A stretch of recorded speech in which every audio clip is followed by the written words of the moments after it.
Chapter 1. The day everything changed. Beep, beep, beep, beep. Smash. Fucking morning. A man sighed, his eyes still half closed as his alarm clock crashed to the floor. His clenched fist was frozen on the bedside table where the damned object should have been. Usually, he would have gone back to sleep, convincing himself there was still time. Not this time. That didn't happen often. It should have made him think. This morning, the young man untangled himself surprisingly well from his blankets. Rising shirtless, 6 feet tall, and over 20 years old, the first thought you'd have when you saw him would have been that he was average-looking. Despite being slightly overweight, he looked good with his clothes on. Someone observant enough might perceive the outline of a few muscles, remnants of an ancient past, where he was willing to work out and moderate his junk food intake. But today, his motivation was running out. His skin was pale, and he had dark circles under his eyes. He played too many video games and worked daily on the computer. A little acne, not a lot, but enough to show that he was going off the rails. A brown mane, never touched by scissors, and a 2-week-old thick beard decorated all these flattering features. Fortunately, his face still had some potential. Fine, sharp traits and smoldering eyes contrasted with his lack of delicacy. From time to time, a sad melancholic glint would replace it, quickly stifled by a frown. This young man's name was Jake Wilderth. Orphaned since the age of 3, his parents had died in the fake Third World War in 2084, like many others. He was 25 years old today. Raised since then by his uncle Kalen with his cousin Anya, his uncle's daughter, his childhood had been a quiet river. Well, almost. The Wilderths were an old family, not aristocratic or bourgeois, but arrogant and demanding enough to give a hard life to their descendants. Why would you ask? No family heirloom, no historical secrets, no great cause to defend. Then what was it? Pure pride. The Wilderths all had one thing in common. They were smart. Not miraculously smart or geniuses of the century. It was actually a standard IQ of 130 or higher. Some might say that genetic didn't matter so much or that IQ was not a good measure of intelligence. Emotional intelligence was, after all, much more useful when it came to being successful in life. Yet, when it became a generality in a large family, it changed everything. When a child was limited or mentally retarded, the parents would be much more tolerant, letting them do what they wanted. There would be no requirements. When the child was exceptional, in contrast to the previous example, parents would become strict. On the one hand, they would not want their child to waste his or her talent. On the other hand, they would often unconsciously transfer their own failed dreams to them. With the Wilderths, there was a third consideration: not to embarrass themselves. If you were more successful than your cousins, aunts, or uncles, that was fine, but you couldn't be less successful. The mockery born of comparisons would nip any form of happiness in the bud. That's what happened to Jake. His uncle was benevolent and his cousin Anya protective. He grew up peacefully. Yet, whether it was because he was introverted or because the death of his first parents affected him, he had few friends. The excellent facilities at school made it easy for him to go to university, but never taught him to cram and work hard. The sheltered life created an indecisive and procrastinating mindset. He had no idea what he wanted to do with his life, as increasing pressure from other family members made him increasingly uncomfortable. Like many lonely and social nerds before him, he found a way out of reality by reading, binge-watching, and playing video games. It wasn't so bad. As an intelligent and logical man, he chose to link his future career to his current pleasures. He then enrolled in a university specializing in programming and informatics. Unfortunately, he soon got bored. The volume of learning was incomparable with the amount of work in high school. Even for him, it required some effort. The pleasure of playing video games and the pleasure of making them were as far apart as possible. The consequence of this was that he dropped out. He tried a few curricula such as management or cybernetics, but the boredom was still strong. He came out with a degree in cybernetics and programming, with his uncle discreetly using his circle of acquaintances to save this sinking ship of a nephew. This academic path might have seemed strange at the beginning of the 21st century, but not in the 22nd. The technology of quantum computing was mature. The limit predicted for the miniaturization of transistors by Moore's law had been solved. The performance of computers had again improved rapidly. Artificial intelligence and bioengineering had made huge advances. Nanocybernetics was also on the right track. Earth had managed to create its first colony on Mars more than 40 years ago. 3D printing was perfected, even allowing organs to be duplicated or recreated using donor cells as ink. And yes, medicine had also developed a lot. Fortunately for the people of Earth, we could still feel the ravages of the fake Third World War everywhere, even 25 years later. After 2070, geopolitical tensions escalated. The Earth had more than 10 billion inhabitants and access to drinking water was no longer guaranteed. Global warming accelerated the melting of sea ice, leading to the disappearance underwater of many well-known coastal cities and a group of oceanic islands. Rich countries such as the United States or China adapted easily, making the necessary investments to protect key coastal cities such as New York or Shanghai. Poorer states have had to relocate part of their population inland, suffering a net loss of territory. Oil, water, precious metals, or gemstones. As the world continued to drain fossil energies, their market value continued to skyrocket. Naturally, conflicts became more and more frequent. In 2084, the Third World War was about to break out. On May 14th of that same year, a terrible war did indeed break out, but it was far from what it should have been. Even today, the mystery had not yet been completely solved. To sum it up in one sentence, every major city was annihilated in a single day. Moscow, Tokyo, Paris, Washington, London, the names of every capital city one could think of had been erased from the face of the earth. No explanation was given. No adventurous war reporter crossed the military cordon that cut off civilian access to these areas. Indeed, many people had testified to seeing dazzling nuclear mushrooms blooming in most of these cities. However, many incongruities had quickly manifested themselves through millions of strange testimonies. No government could completely silence the voice of its people. The first anomaly was that all contact, whether by telephone or the internet, had been cut off a few days before the nuclear missiles were fired. Some family members, friends and lovers who made a phone call to people living or working in these big cities had simply heard a loud static noise before hanging up without being able to intervene. After communications were lost, no one came back. Even these days, the governments had not yet given a satisfying justification to the victims' relatives.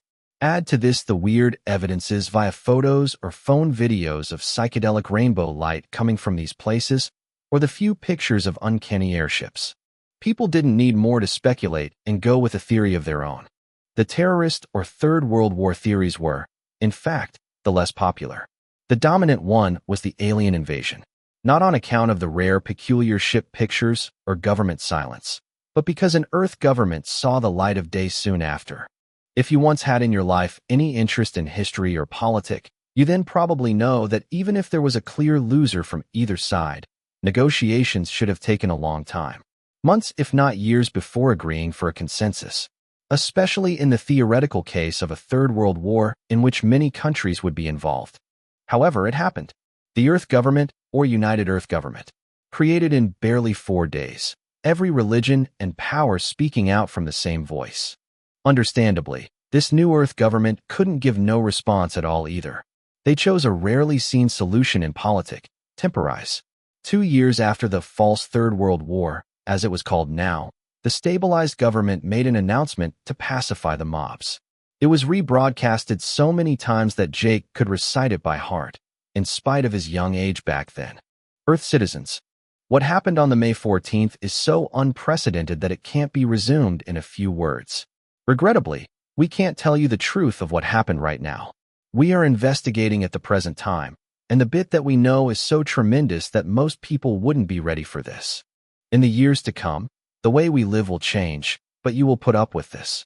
You will adapt effortlessly compared to what is to come. The day of no return will be 2 decades in the future.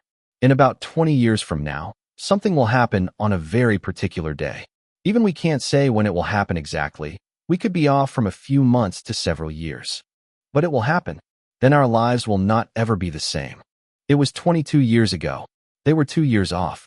Jake, that was now brushing his teeth, didn't know that this morning when he woke up, his life would take a turn he could never have imagined. The day everything changed. The August 16th, 2106. Chapter 2: Global Panic. In the past, Jake was used to having a plentiful breakfast before going to work. A bowl of milk, a nice amount of cereals, a fruit, and maybe a cup of tea or coffee. The typical French breakfast. Sugar before everything else.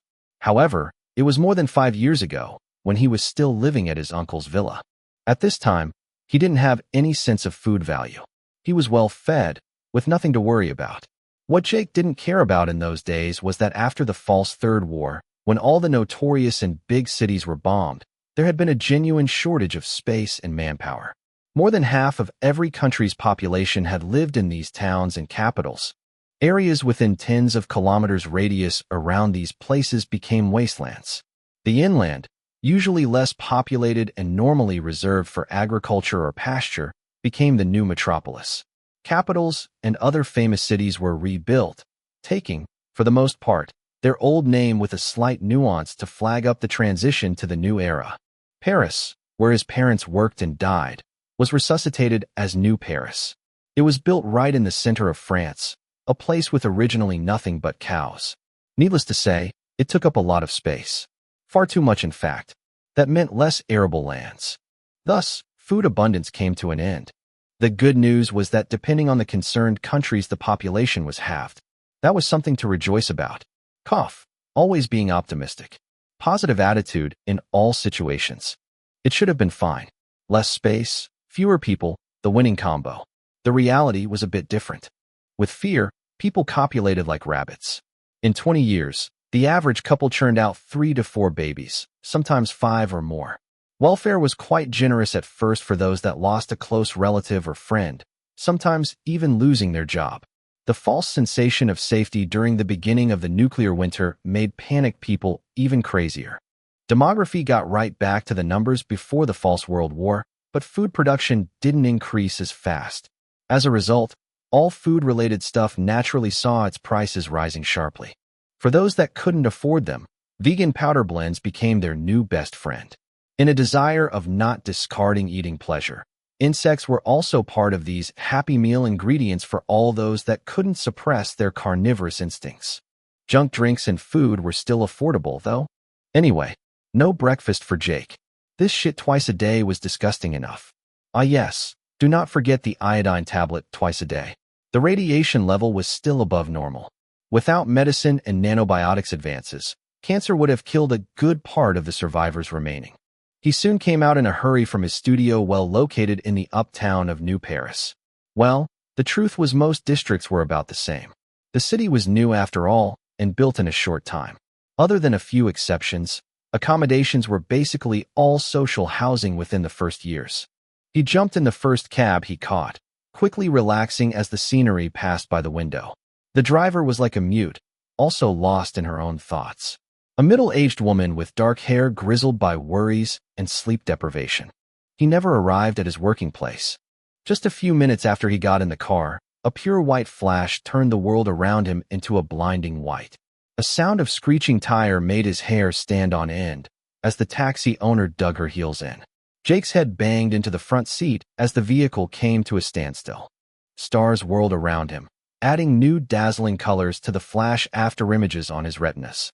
Screams from all sides were hammering his skull, stopping him from getting a grip on himself.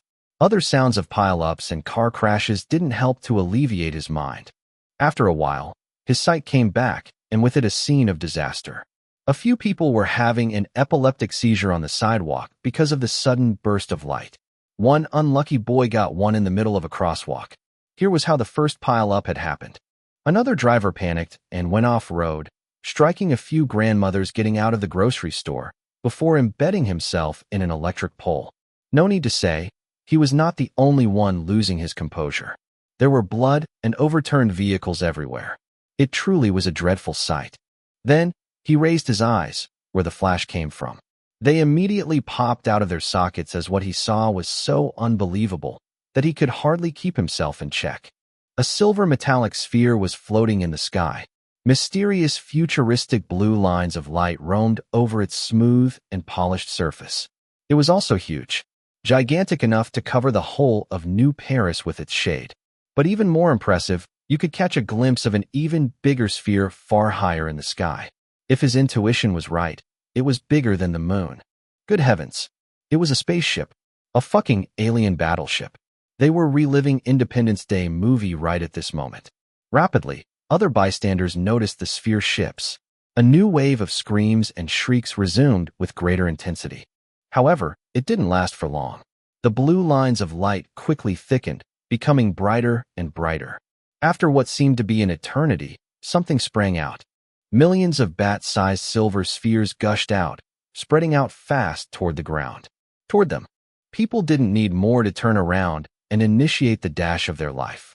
Jake even saw an 80-year-old hunchback with a walking stick suddenly throw it away before sprinting like a teenager under steroids. Adrenaline could make a miracle happen, though this old guy would surely pay the price of his feet afterward. Jake didn't run. He had never been especially courageous, but he was not cowardly either. Most of all, he was rational. These spherical drones were absurdly fast, almost breaking the sound barrier, so why run away? These machines would be on them in 10 seconds at the latest. In fact, they were even faster. Before realizing anything, a silver sphere was on him. A blue light scanned him silently. Then the same lines appeared on its surface. A black metal liquid streamed out of them, flowing toward his right arm. The liquid circled around his wrist for a while, each revolution drawing it closer to his wrist. A few seconds later, a new shiny limited Apple Watch edition, a alien bracelet, was occupying his right wrist. Glancing around, he saw many people that had a vacant look at their new ornament. Some fools were still in a full-speed dash, running like there was no tomorrow. They were soon caught up by the drones as well. The situation quickly settled down. People were snapping out of their fear state one by one. There were still blood and corpses all around them, but authorities could deal with that. To their greatest delights, the drones flew back to the silver sphere, that in turn soared, vanishing as abruptly as it came, like a fleeting memory. The enormous moon ship also flashed by, disappearing like a spark. It left a bad aftertaste to everyone. It was their first official encounter with extraterrestrials, a historic date, but it had already ended. It was time to go back to reality. People that had to write accident reports wrote them. Those that had to call their insurance or ambulance called them. Fortunately, in the 22nd century, most vehicles were driving autonomously, and emergency procedures were almost totally automated. The few car crashes were due to passionate drivers that didn't want to give up their guilty pleasure. Most bus or cab drivers didn't even drive their own car. They were just sitting by, cashing in their customers. VZZZZT. VZZZZT. His phone vibrated in his shorts pocket, playing some epic tune much more pleasant than his alarm clock. Although smartphones were now powerful enough to compare to supercomputers from the beginning of the 21st century, they basically didn't change much. Waterproof, malleable like chewing gum, nice holograms, but inherently the same. He answered the call. It was his cousin, Anya. 3 weeks since they last talked. Jake, tell me you're okay, she said with a tremoring voice full of worry. The number is not available now. Please try again later. Fucking asshole, she yelled enraged. Here I was, worrying for nothing, damned idiot. What I am supposed to do with you? I'm fine, thanks. I'll call in sick for today. I need to examine this thing on my wrist. I won't be able to work like this anyway. Okay, Jake, you certainly won't be the only one taking a day off. I need to hang up. Call me if you need me. But Anya calls were always like this. She would check on him and then would end the call just after. They were closer when they were young, but she had a full-time work at the Earth government that took all of her time. Today's event should have put her under even more pressure. At last, Jake called in sick without issue, then came back home. The time has finally come to discover what secret this alien bracelet was hiding. Chapter 3: The Oracle System Part 1. Once at home, Jake threw himself on the black leather sofa. This day at work had been short, but he was already exhausted with all the unforeseen developments. He found within himself the strength to stand up again to brew a cup of coffee. Lyophilized coffee, if that interests anyone. He was not rich, but not so poor he couldn't afford a good coffee machine. He was just lazy. Stir a teaspoon of freeze-dried coffee in hot water, and it was done. Sorry, for the purists. After having swallowed a few mouthfuls and closed his eyes for a bit, he finally focused his sight on his right wrist. Upon close observation, the black liquid metal was still slowly revolving around his arm. The rotation speed had come to a crawl, but he could still feel the bracelet flowing over him, if that made sense to you. Each spinning was reducing the space between the metallic surface and his skin, making him feel more and more uncomfortable. Anxious, Jake tried to take it off by force, but the liquid bracelet violently constricted instead. This alien thing was bluntly rejecting his attempts to escape its tactile attentions. In fact, the revolving speed sharply increased in answer. Realizing that he would not succeed to get rid of the shifty thing, he took a break for a while by turning on the TV. He switched the information channel on, hoping to get a bit of fresh news after this morning's turmoil.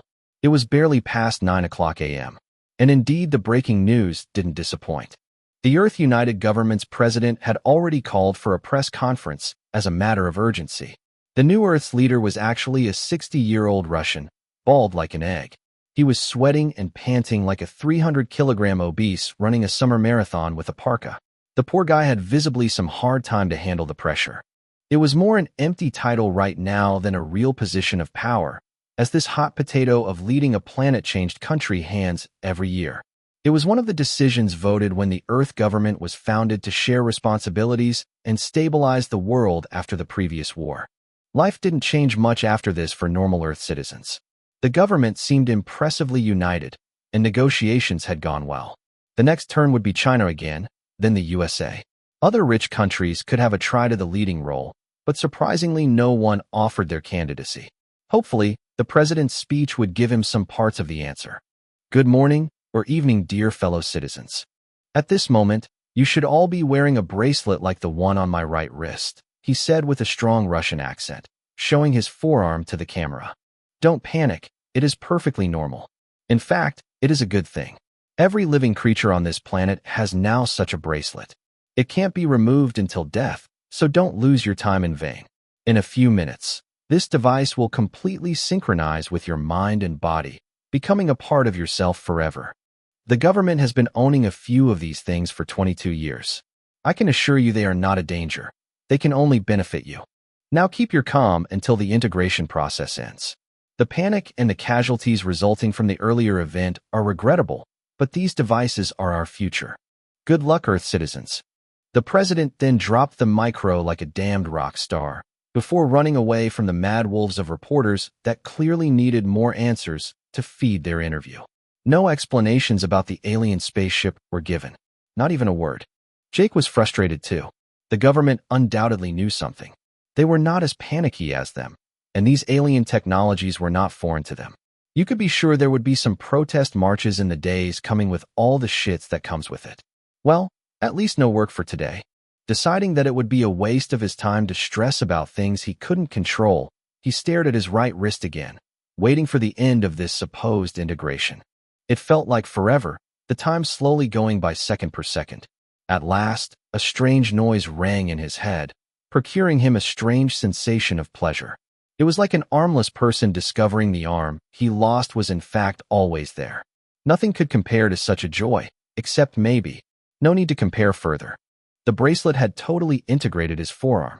He subconsciously knew that he could control it at will, making it vanish under his skin if such was his desire. He also felt an immense presence connected to him, almost infinite. Hesitant, his curiosity finally won over his fear. Jake reached out to the mysterious existence. All of a sudden, blue light burst out of the device, flashing him again. A miraculous screen mode overlapped with his normal sight. An automated woman voice resounded in his ears. The sound came from nowhere but his head. Truly disturbing. Host Jake Wilderth, congratulations on operating the Oracle. As it is your first time encountering such technology, an explanation of the Oracle functions will be given to you. Wait. Why am I wearing this thing in the first place? Jake asked, cutting her off. Earthlings has fulfilled the conditions to be eligible for an Oracle, so you shall wear one. So that's it. That's your explanation, he said, laughing with a dry voice. Even an alien AI could treat him like a joke. Authority level insufficient. Oh, what is my authority level then? 0. Shit. I'm out. This AI was clearly fucking with him, playing him for a fool passing by. His anxiety was already gone. He wanted answers now. So what can you tell me? He asked politely. The functions of the Oracle available at your authority level. Very well. I'm listening. The Oracle system's functions currently available to you are status and guidance. Details such as AI's voice, appearance, humor sense, or information display can also be configured at any time. Take heed that the actual settings have been automatically chosen from the host's memories data. No surprise your voice was so sweet to hear. Did you say appearance? You can also appear, he said with an enlightened face. Authority level insufficient. Fuck, he swore again. Continue please. Status function will show all physical and mind data. Your information as follows: sad face attributes calculated according to a fully grown adult male. At this moment, a lot of knowledge concerning him appeared in his mind. He could consult them with a simple thought.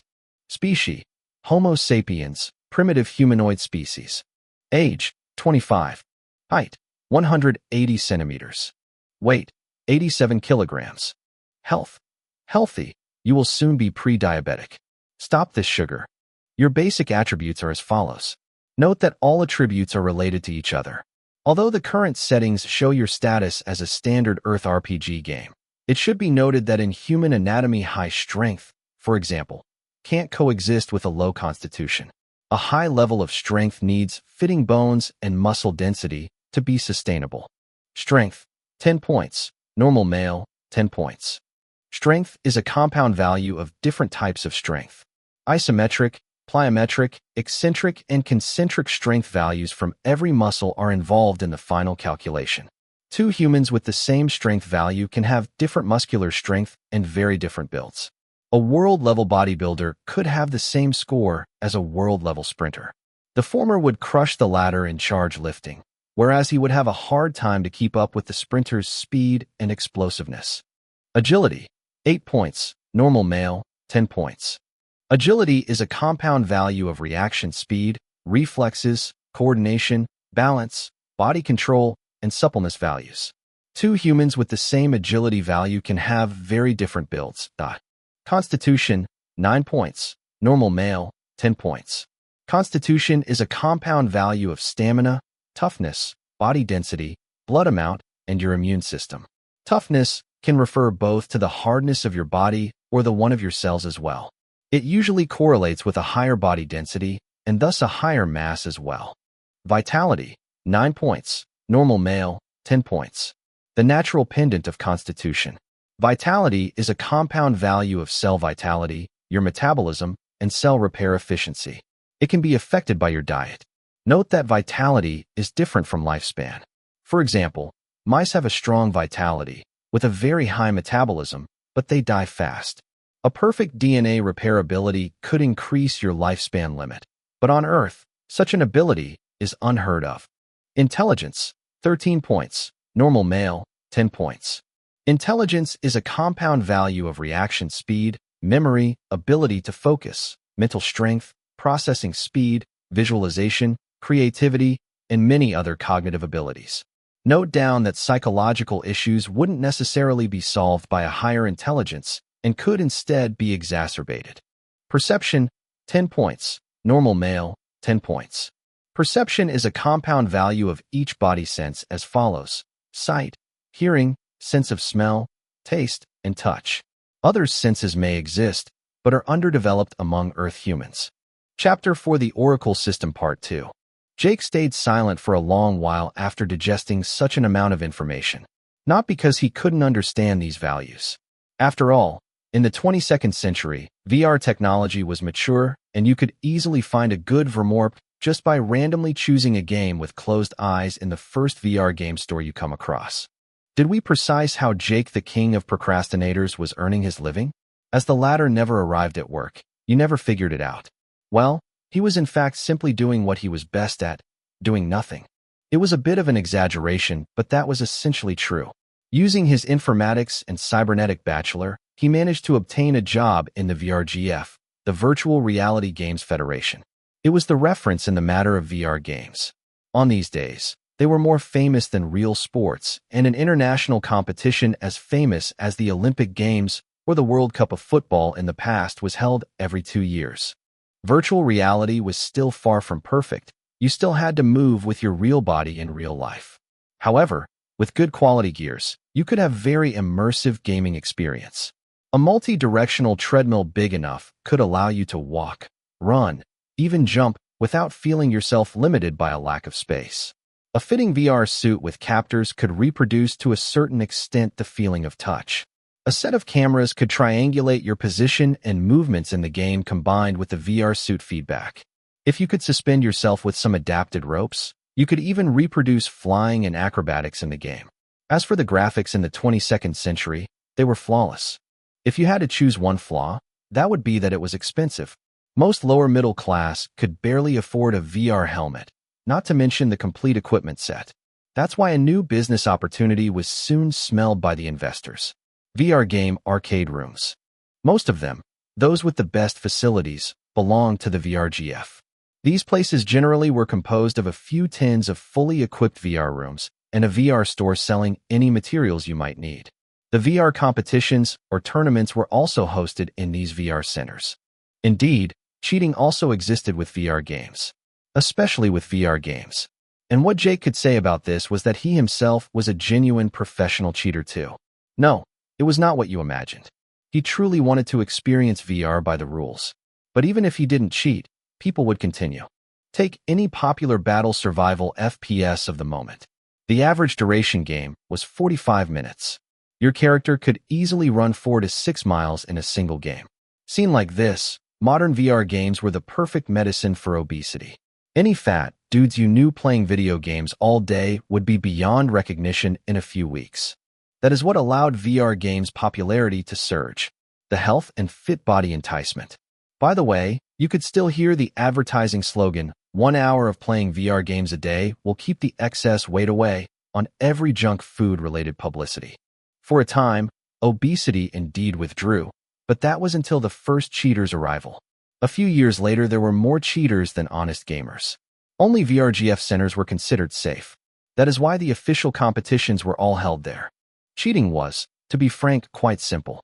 There were a lot of content and tutorials on the web that explained everything, step by step. You could hack the cameras and feed them some image loops. You could remotely control the treadmill or a humanoid robot wearing a VR suit. It was a bit costly and technical, but not impossible for the determined ones. Hence the origin of his skinny fat body. Laziness paired with being a poor loser. The irony was that he worked in such a place. He worked in one of these VRGF centers. Not the biggest ones, but there were still a few tens of employees like him. His job was to maintain the VR equipment and give advice to the customers. The perfect cushy job. So, to get back to the topic, game mechanics were as natural as breathing for him. The mind-blowing thing was the implications behind such data. How did this device recuperate all of his information? Sure, it felt like a part of his body, but there was a big difference between feeling like having an extra limb and having an alien device stuck to your arm squeezing out every little secret of yours. No need to ponder further. The Oracle AI explained, "We are fused together until death does us apart. My personal interests lie in yours. You will soon fully understand this. The Oracle functions exist to help you to evolve. If you have not any questions, I will now explain the second feature of status, knowledge, and skills." Jake immediately swallowed back the words on his tongue. Damn, it really looked like a game. Did this Oracle also have the ability to extract and tidy such a mass of memories? I have many questions to ask, but I will wait till the end of your explanations. He decided with a firm expression. I am delighted to hear it. I will now proceed with knowledge and skills explanation. This is the second feature of status. Every skill or mastery that the Oracle system deemed proficient enough will thus be represented in your skill list. Knowledge or skill that you look favorably upon will also be displayed, even if you have almost zero knowledge about them. Here is your skill list. Another huge amount of data engulfed his mind. The discomfort soon receded, but what he saw after that almost made him throw up. His skills? Fuck yes, they were his, for sure. This wretched Oracle was far too meticulous for his own good. They needed to talk about privacy after all this. Knowledge and skill masteries. Procrastination, 53,241 points. Normal human, 28 points. Grandmaster proficiency. You procrastinate like no other. You can powerfully put things into perspective and postpone the urgency of every task, duty, or chore. Masturbating. Do I really have to explain how high the level of mastery coming from a nerd with no girlfriend like you could be? After X numbers of shameful skills, all more useless than the others. At last, actual skills and masteries he could be proud of appeared in the listing. Informatics, 76 points. Normal human, 8 points. You're not at the novice level anymore. Jake sighed. You do realize it is what my bachelor is all about, right? The AI ignored him. Cyber engineering, 51 points. Normal human, 1 points. You are not a novice anymore. Communication, 4 points. Normal human, 10 points. Being solitary for too long gave birth to social anxiousness. You can barely talk with your workmates and clients. Your body language and word choices rarely convey your true intention. You also don't have the confidence nor the oral skills needed to perform a public speech or holding a conference. Backflip, 50 points. Normal human, 0 points. Not bad. You do know some stunts to amuse the crowd. Jake chuckled seeing this skill. It was one of the rare accomplishments he was proud of. He remembered having passed entire days trying to master this move on a trampoline. To impress some friends at school, he finally succeeded to do one on hard ground. However, one failure was enough to put an end to his enthusiasm. Just once, he didn't leap with a good enough footing. As a result, he smashed himself on the secondary school playground in front of all his friends, almost breaking his neck. He was so ashamed that he had not felt any pain. It was the last time he did a backflip. Who knew that his mastery of this move was still so high? Fighting, 7 points. Normal people, 5 points. You didn't practice any martial art, but you have a ferocious side inside you. You don't play by the rules. Should a hypothetical fight break out, the groin, throat, and eyes would be your instinctive targets. You're not courageous, but don't have any fleeing instinct. Another strange skill. He didn't think he had it in him. He never fought anyone, not even bothering with his cousins that loved seizing every chance to give him some hard time. He did not have an herbivorous mindset, but he was quite rational. Should his procrastinating talent kick in, he would instantly find many reasons telling him why fighting was a bad idea. And do not forget, he was a nerd. His self-confidence was basically zero when it came to having body contact, friendly or not. All the remaining skills at the bottom were common abilities or basic knowledge everyone normally educated should have. Basic actions or specific moves that were considered mastered usually had a skill proficiency of 50. It included basic things like walking or breathing. However, some frequently used skills could have a very low level of mastery. For example, his cooking skill. Cooking, 1 points. Normal human, 4 points. You only know how to avoid starving to death.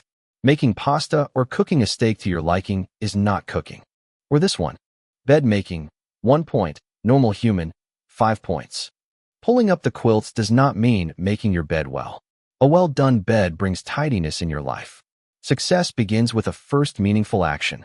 If he had not realized by now that the Oracle AI had a sense of humor, and a dark one at that, he could just hang himself.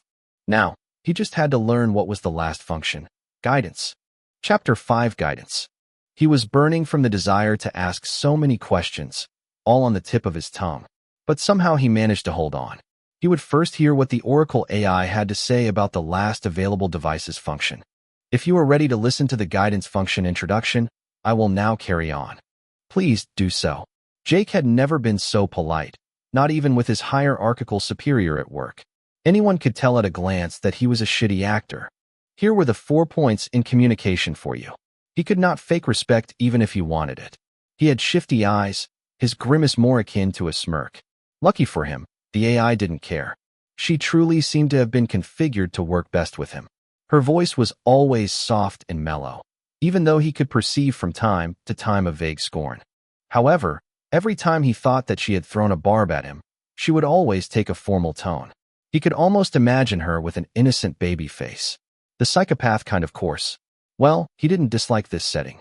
Touché, he had a vicious side inside of him, but no whipping girl to let it on. Bullying an AI was still legal, and obviously, he wouldn't fly off the handle from a program's joke either. The guidance function is the most important ability of the Oracle. It is what allows the Oracle wearers to accomplish their objectives, to fulfill their dreams. The Oracle is bound to the universe it has been built in. According to the concept of determinism, if you have knowledge of every parameter inside a closed system, you can predict the future of the system. The mothership flashed your solar system 1 hour ago, realigning the Earth with the previous model. Therefore, you can activate this function. A flicker of comprehension hit him suddenly. The blinding white light. He exclaimed with a slight elation. He had felt something fishy when he had been blinded, but he couldn't tell what was bothering him back then. From now on, he knew why. How such a powerful light, that could travel through the entire solar system in a second, did not burn his eyes to blindness.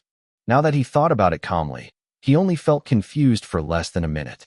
At least, he felt like it was quite short. It didn't make any sense when people could go blind for good just by watching a nuke exploding a few kilometers away without a protective pair of glasses. Subsequent to the false Third World War, quite a few cases of people losing their sight were reported. He understood what the determinist theory entailed.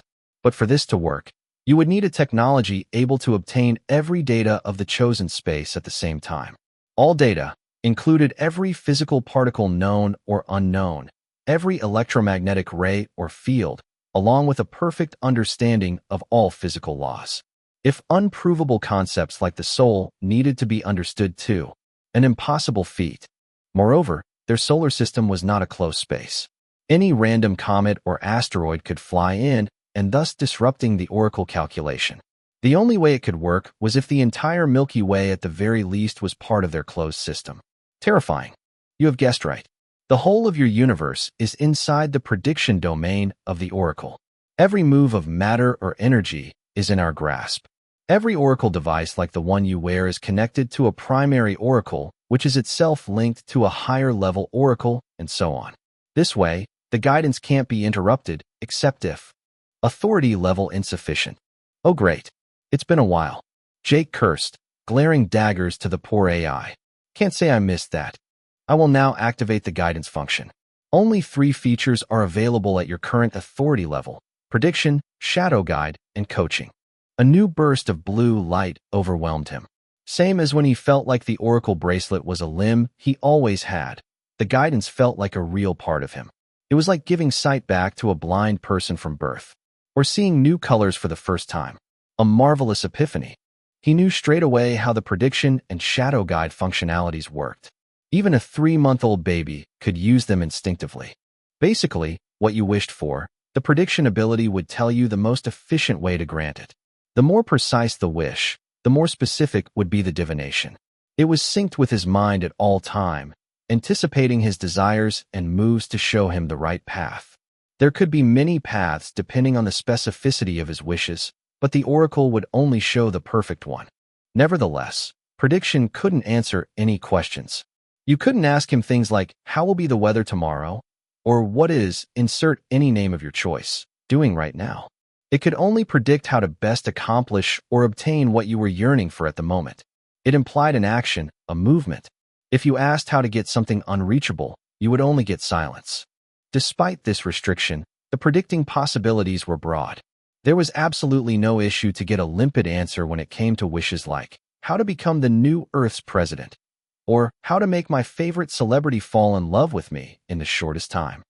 Surprisingly, when Jake expressed these kinds of fantasy-like wishes, he got valid paths. He could not see the whole process, but he could see the next few steps.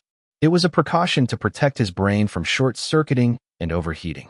He couldn't access every little detail, but he could know when a path needed to do some ruthless actions to stride through it till the end, like killing, torturing, raping, and other immoral things. He immediately filtered these dark paths. From now on, all the predictions would be politically correct, haha. He could still get under the skirts of any actresses, though. Should he follow the right plan? Of course. There was still one thing bothering him, petrifying him. Everyone had such an oracle bracelet. The implications could escalate far further than anyone could imagine. Take a famous actor or actress, for example. What if 1 million fans at the same time tried to follow a path to seduce them? Were their paths even doable? Maybe they were, but the real success rate would certainly be 0.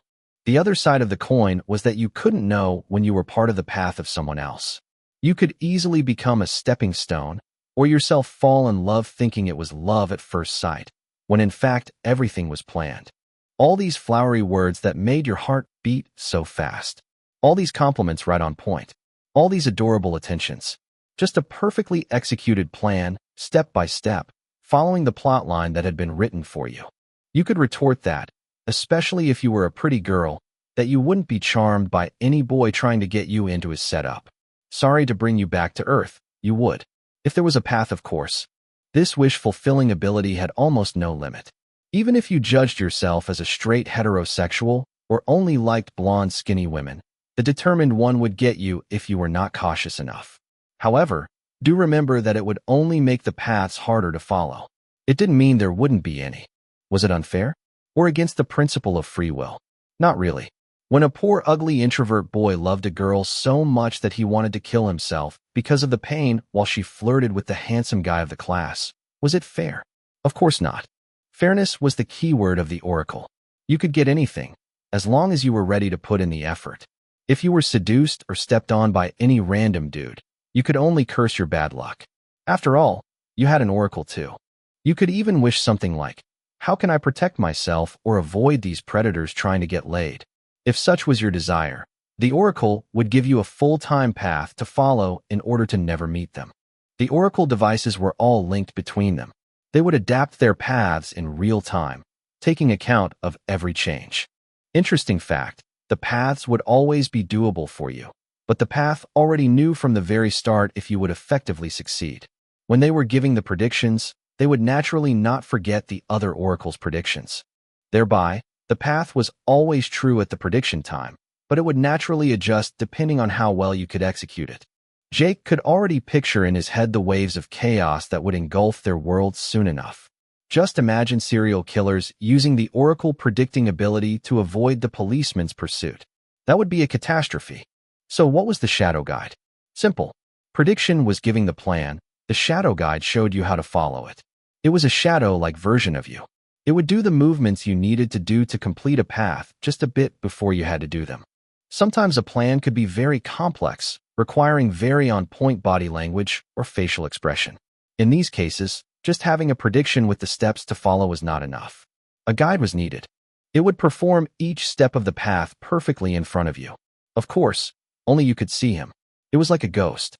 If you needed to make a specific grimace, a picture in your mind of the expression to adopt would be shown. If the Shadow Guide was set to show you the moves to ahead in the future, you took the risk of having the plan changing meantime, drastically increasing the risk of failure. Thus, the more reactive you were, the closer to the present could be the Shadow Guide. Your chances of success would improve, but only if you could react in time and adequately. Now, there was only one feature to discover: coaching. Chapter 6: Risk and Reward. I will now introduce coaching, the last feature of guidance. The Oracle AI declared solemnly. By now, many questions were piling up in Jake's mind. His legs were twitching on the sofa, and his head wobbled back and forth. That was what happened when he was slowly losing his cool. A strong impulse of impatience was tickling his self-control, making it harder and harder to ignore.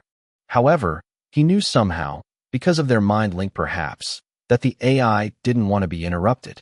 He had a hard time believing that the personality of his Oracle AI was the fruit of his own mind, configured to make their relationship the most ideal and smooth. When he tried to reminisce, what was the perfect woman in his dreams, he couldn't help but admit that both of them had one common point: their voice. But that was it. He was not a submissive person. Introverted, uncommunicative, he was.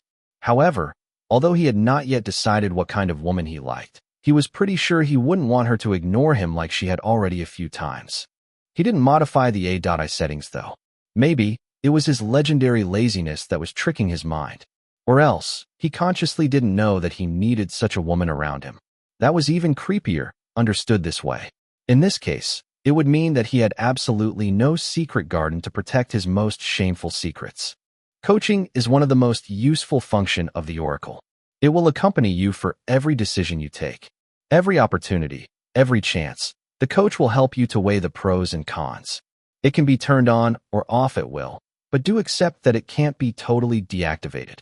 Coaching is the Oracle feature of guidance that will lead you to meaningful choices, allowing you to become a better version of yourself. If prediction and shadow guide are wish-fulfilling abilities, which only exist to assist your will, coaching has for purpose to help you to evolve further. It will display in an understandable way the possible rewards and punishments normally following your decisions, should you perform them until the end. This way, it gives you a better understanding of your choices' implications. However, that is only potential rewards or punishments. You could badly perform or change your mind midway. Even when you're walking along a path, the potential rewards displayed would only be under the assumption that you perfectly accomplish it. Otherwise, you would only obtain a fraction of the full rewards or, if you completely failed, probably nothing but the punishments. Do consider the weight of your decisions before flinging yourself into a dead end. As aforementioned, it can be turned off, though not completely. The coach will always show itself when there is a key opportunity for you. These opportunities will always be in agreement with what you truly seek deep inside yourself. Whether it is love, wealth, power, recognition, or something else you truly desire, the coach will always highlight for you such opportunities when they manifest. I will now activate the coaching feature. A buzzing sound splitting his head combined with the usual mass of blue light, to which he was slowly getting used to. A new wave of information assaulted his mind, shedding light on his ignorance. Once again, he instantly knew how to operate coaching.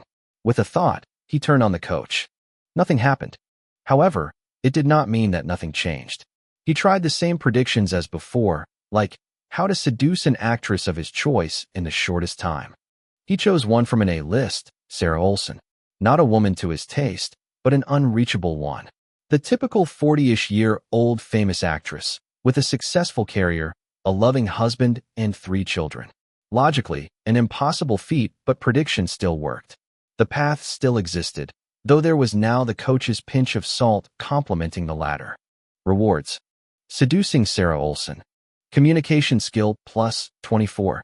Acting skill plus 76. Etiquette skill plus 27. Self-esteem plus 88. List of skills improving. Basic attribute, strength plus 1, agility plus 2, constitution plus 1, intelligence plus 0.5. More data available if needed. Fame plus 375. Punishment. Attempts on your life. Death 51 hours after succeeding the path, if tried as it is. Getting married. Raising her 3 children as a house husband.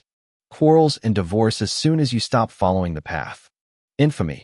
Plus 648 ex-husbands fans will want your death, together with all fans of Sarah Hilton shipping the original couple. Risks. Life imprisonment, wounds, death, losing your job. Probability of success, low. Probability of failure, very high.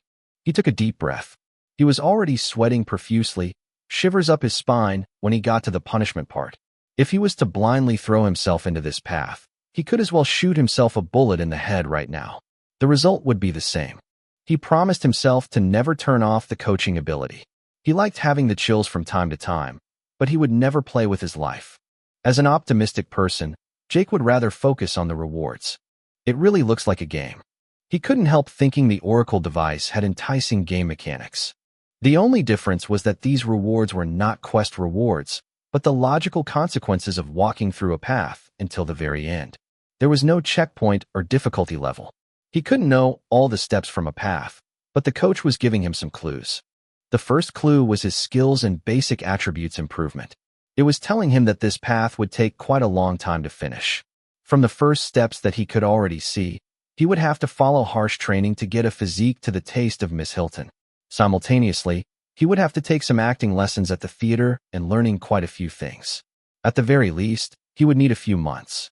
To be honest, he could get the same rewards, minus Sarah Hilton, just by doing the preparation steps. There probably were shorter paths to select, requiring killing or blackmailing maybe. However, he would never try them. On the one hand, he was not a criminal, and on the other hand, there was no escape with the Oracle. Policemen had Oracle bracelets too. They could easily wish, how can I catch the culprit in the soonest time? Then they would never lose your location. Whatever you try, the same way a compass would always point out the north. Do you have any questions? The Oracle I asked with the same cute voice. No disdain was hidden in it for once. He had many of them in fact, but he controlled himself. He would have all the time to ask her everything he craved knowing. First, he would ask her name.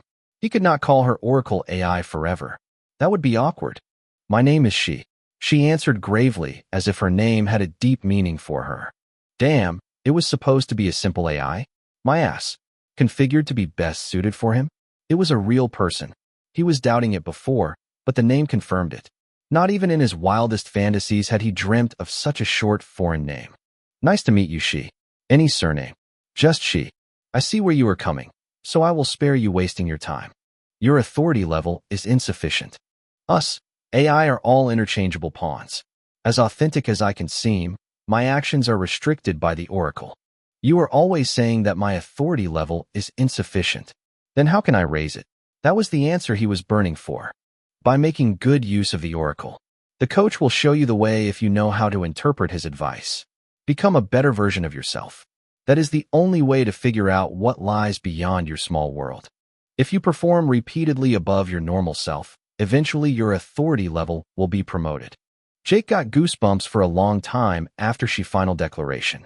He felt the adrenaline rush flowing his bloodstream, making his heart pumping stronger and faster.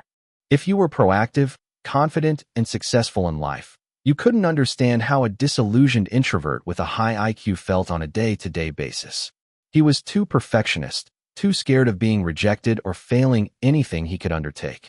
He was also too smart, too down-to-earth to attempt anything he wasn't 100% sure to accomplish. His life was basically riddled with doubts. This Oracle system was palliating all of this. Fundamentally, his life didn't change yet. But now, doubts had been replaced by certitudes. From now on, he would never lose his path. Chapter 7. Goose. Jake had so many questions to which he wanted the answers, but at the same time, he was so afraid to hear them. He couldn't help thinking there was something wrong. How could such benevolent aliens offer to every human a device that was technologically so many years ahead in the future? It didn't make any sense. No gift came for free. She was ceaselessly invoking his insufficient authority to deny his right to the truth. She was obviously hiding an ominous secret that couldn't be revealed at any cost. To understand what was the purpose of these Oracle bracelets, he had to think outside of the box. What was the direct effect of such a gift in the long run? For one person, it was a blessing, but at the planet scale, the implications were totally diff. Ding dong. Before he could get distressed any further, the ringing of a doorbell resounded loud and clear in his living room. His doorbell. He wasn't waiting for anyone. At this time of the day, he was supposed to be at work. No one had any duplicate key, not even his cousin. As a proud shut-in, he wouldn't give any spare key to anyone, subject to be surprised at the wrong time, doing the wrong thing. In addition, he didn't trust anyone, not even himself. Jake stumbled toward the door with a wary face. Thinking about the tumult that was sure to happen, he finally chickened out, running back to get a knife in the kitchen. He then walked prudently on tiptoe until the front door. He then sneaked a peek behind the peephole. Nobody. Upset, he walked back to the living room, collapsing into his sofa. It was far too much stress in one morning. But then, the doorbell rang again. Twice in a row. Ding dong, ding dong. He sat up abruptly, his eyes wholly open. This time, no precaution was taken. He rushed to the front door and slammed it open. Before him, to the left, to the right, still nobody. When he was firmly convinced that the electronic bell was buggy, his peripheral sight caught a movement. A black mass of hair. He looked down at his feet. One wretched man and one wretched cat glared at each other for the first time. The first duel of stares of a long series. After an undetermined amount of time, the stray cat looked away, quickly charging inside the studio. What the hell is this fucking cat doing? He yelled enraged, running after the feline. This situation was ridiculous. A stray cat rang his doorbell, waiting for Jake to open the door. Had his life become a joke for good? Even alley cats could creep into his condo without showing him the slightest respect. Soon, the stray cat was scratching his claws on his leather sofa, making him cry blood tears.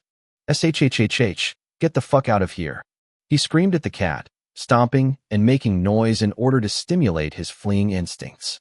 Unfortunately, it was not a stray cat for nothing. It had his fair share of interactions with other humans, and he knew how to distinguish real hostility from helplessness. Jake threw in the sponge soon after. Resigning himself, he focused on the stray cat appearance. It was a black Himalayan Persian cat. Long hair, short legs, a red nose flat as if it had been punched at birth. He cast a quick glance below. It was a male, no doubt about this. No girl would be so tousled and dirty. Although it would be an absurdly cute ball of fur after a good bath, it still had nasty yellow eyes with vertical slits, preventing any compassionate feelings to kick in. Should he just catch him in his arms with force and throw him out? Or perhaps he should try to compromise and give him something to eat. He didn't have any cat kibble, but he could still give him a can of tuna or something of that kind. He went back into the kitchen, finally putting his knife down into its drawer. He was spending a good part of his money on junk food deliveries, so he had almost no real food into his kitchen storage space.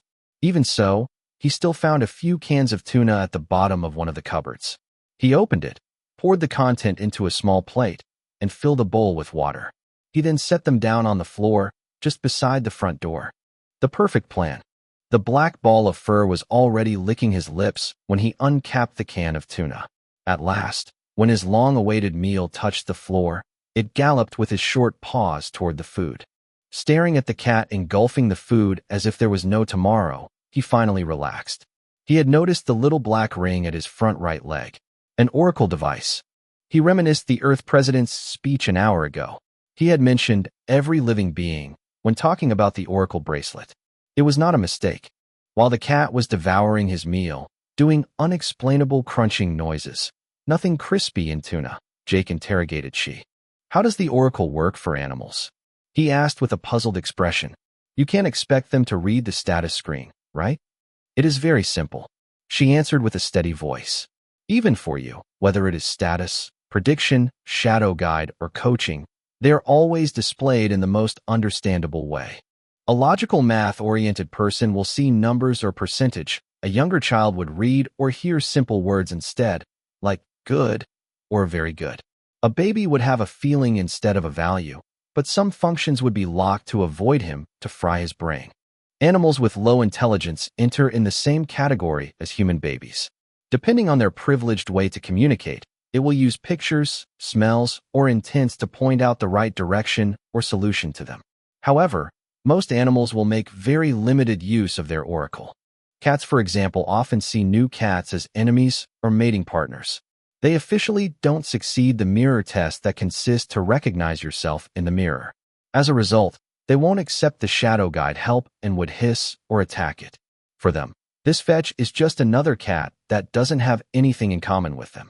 After a few days or weeks, with the oracle help like smells, pheromones, and other comforting tricks, the cat will accept its shadow guide and starts to improve.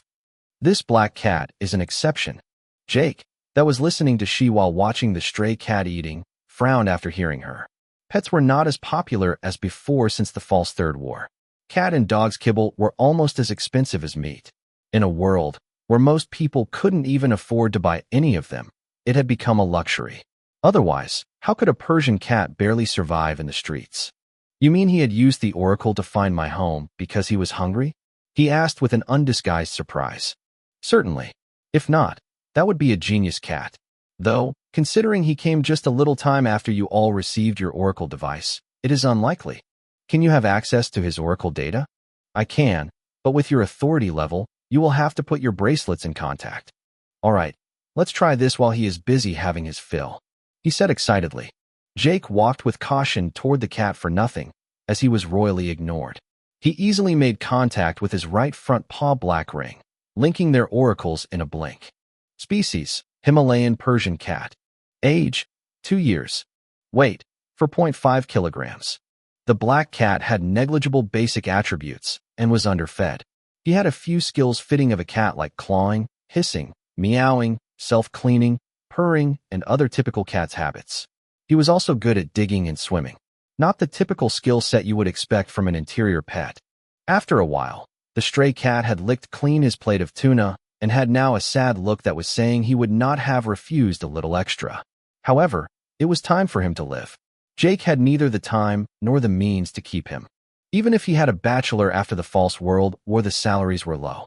His paycheck was 2,000 Earth dollars per month, but fresh food like fruit, meat, fish, or vegetables were 10 times more expensive than the early 21st century. So, like many poor people before him, he lived off cheap vegan protein blend and junk food to keep his chin up. Jake opened the door, ready to take the cat in his arm to bring it outside. As if having felt his intention, the black cat had a distressed face for an instant, but soon after he seemed to liven up again. The ball of fur pulled out an unidentifiable object under his welcome mat, then pushed it toward him with a loyal expression. Curious, Jake reached down to the object. It was a creased piece of paper having been soaked in cat spit. It was wet and cold, looking good for the trash bin. However, when he finished unfolding the paper, his face changed. $500. Chapter 8 Encounter. How is this possible? He exclaimed, puffing loudly. Did the oracle make him do this? Without a doubt, she said with what he imagined to be a very lackadaisical face. But how? There is a difference between ringing a doorbell and discovering some bills to bring them back to me. Not really. She refuted without the slightest hesitation. For this cat, it was probably coming all down to, I want to be safe, I'm hungry, or I want to be taken care of. It doesn't need to understand why it does these things, as long as it understands that it has to do them to get what it wants. It is still surprising that it has tolerated his double shadow guide so fast.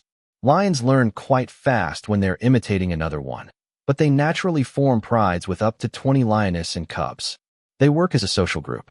Cats are rarely friendly or cooperative, especially with cats outside their parents, brothers, and sisters. Its intelligence for a cat is quite high. Jake rolled down his eyes. He had seen the intelligence attribute of this stray cat. Nothing to strut about. Intelligence, 3 points.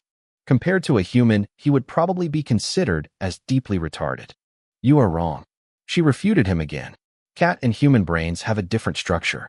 If a cat is less intelligent than the average human, they also have aspects in which they are better, like, for example, picking different smells or body balance. What you have to look at is its intelligence compared to a normal cat. He has about 3 points.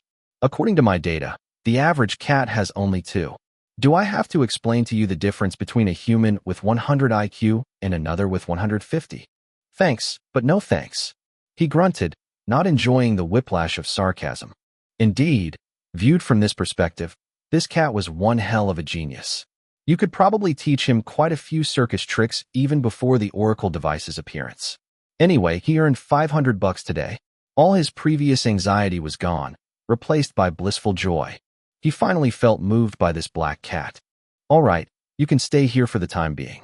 I'll consider you paid your rent for this month. He nodded to the cat. He didn't know if the cat understood him, but its ears that were down straightened up again. So how should I call you? Any idea, she? He consulted the Oracle AI. With her database, she should at least have a few ideas to suggest. Authority level insufficient. I can't make a decision in your place. She refused to help. However, I suggest to choose a name that fits his nature, behavior, or physical characteristics. It would make his name more impactful. All right, I have one perfect name for him then. He was doing crunching noises like crazy while eating tuna, so I think Crunch will be a perfect name. The name has been accepted and recorded by the cat's oracle. After a while, he will associate Crunch to himself. Crunch has also been added in your oracle status as your pet. It will allow you to check his information at any time. Do note that Crunch can also register you as his pet. There is no hierarchy between species for the oracle, only authority levels. You should be glad that it is not intelligent enough yet to reverse the contract between both of you. Huh, what contract? He rose to her words with a scowl. Nothing you have to worry about for now. It will maybe become relevant in the future. It is beneficial for you, anyway. Okay, I don't care anymore. I'll take it easy for today, but now that I have a new guest, I guess I should go shopping a little bit to the supermarket. There it is. How I wasted my day off at the grocery store. He sighed. Let's do it fast. The weather was scorching today. Full summer combined to global warming had made the climate become harsher than ever. What was once a temperate climate had turned into a tropical one. To make it simple, it was either scorching or raining buckets. Jake slipped a pair of sneakers on, then got out as he was, clothed plainly. A white t-shirt and cheap jeans. Except for his new black and shiny bracelet, there were no distinctive signs. No tattoos, no piercings. His unkempt hair that needed a good cut could perhaps be considered as such. Now he had to decide what to do about this cat. Let him inside his home alone, or take him with him to the supermarket. In the end, the cat chose for him. As soon as he headed for the front door, Crunch followed him like a faithful dog. After all, it was originally a stray cat. The street was his previous home. He wished for how to finish his shopping in the shortest time, and prediction quickly gave a result. A fetch of himself appeared, guiding him efficiently. Coaching gave him a quick report of the expected risks and rewards, and thankfully everything was fine. That should be an easy matter. It was supposed to be. Jake hurtled down the stairway leading to the street level. He lived on the 4th floor. A bulletproof, glazed door prevented access to the inside of the building for the non-residents. He just realized that the cat also somehow had to pass the entrance before climbing the stairs to his front door. He wouldn't even be surprised if the cat had used the elevator. Although the temperature was near 40 degrees Celsius, the sky was blue, with no clouds on the horizon. The supermarket was a bit less of 10 minutes away on foot, so he took the decision to walk. The shadow guide that was waving to a cab immediately adjusted to Jake's change of mind. Not even 3 minutes after leaving his apartment block, Jake became painfully aware of how empty were the streets. The alien ship terrified people early in the morning, and now most of them took a day off like him, opting for staying with their close ones. He just realized how weird he was. He should have been worried about all this alien bullshit, but here he was, feeling almost too happy for his own good. Obviously, he could feel something was wrong with these Oracle devices, but what was not fucked up these days? Global warming, nuclear winter, lost his parents when he was a baby, take your pick. Anyway, Jake strutted alone in the street, and he liked it. In a way, he experienced a kind of freedom and peace that he rarely enjoyed. It would not last forever. In the end, his purchasing took him the rest of the morning and most part of his afternoon. The grocery store was practically empty, only one female cashier holding down the supermarket. Jake bought many things, not only the cat essentials. Litter, cat kibble, scratcher, claw clippers, he got them all. He also bought some beef meat for the first time in a year. He had probably forgotten the taste of a good flank steak by now. No vegan campaign in the early 22nd century. Everyone was vegan by default. Considering the meat price, the cattle lived in better condition than him. Well, at least he was alive, while this beef steak would finish in his stomach before being pooped to oblivion. However, it didn't mean humans were not the livestock of some other species. Survival of the fittest. Alien ships, remember? His paranoid side was manifesting again. It was time to go home. The sun was still high in the sky when he walked back. As nobody cared, he just left the store with a shopping cart, intending to bring it back the next day. A lazy man always knew how to save himself. When he was halfway from home, something happened. Hiatus, MOWWW. Typical cat fights. He heard them hissing and spitting at each other from the back alley on his right. It was quite dark there, and it contrasted with the bright sidewalk illuminated by sun rays he was walking on.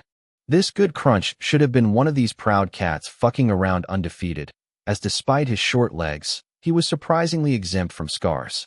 Most stray cats had some tears on their ears or small scars on the nose. He immediately understood how wrong he was. Crunch was shaking behind his leg, his straightened-up hair and arched back showing he was on flight or fight mode. It didn't quite fit his previous placid temper. Suddenly, there were scratching and biting noises, followed by a sharp cat shriek. Another cat yelped. There were some muffled noises closing to them.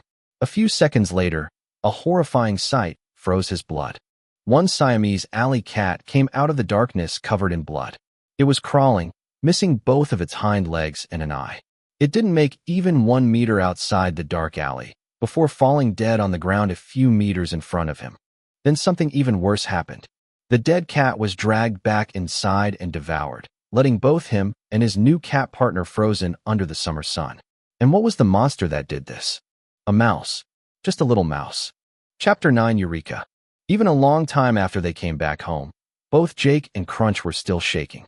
His lips were wobbling. His white t-shirt was drenched with sweat.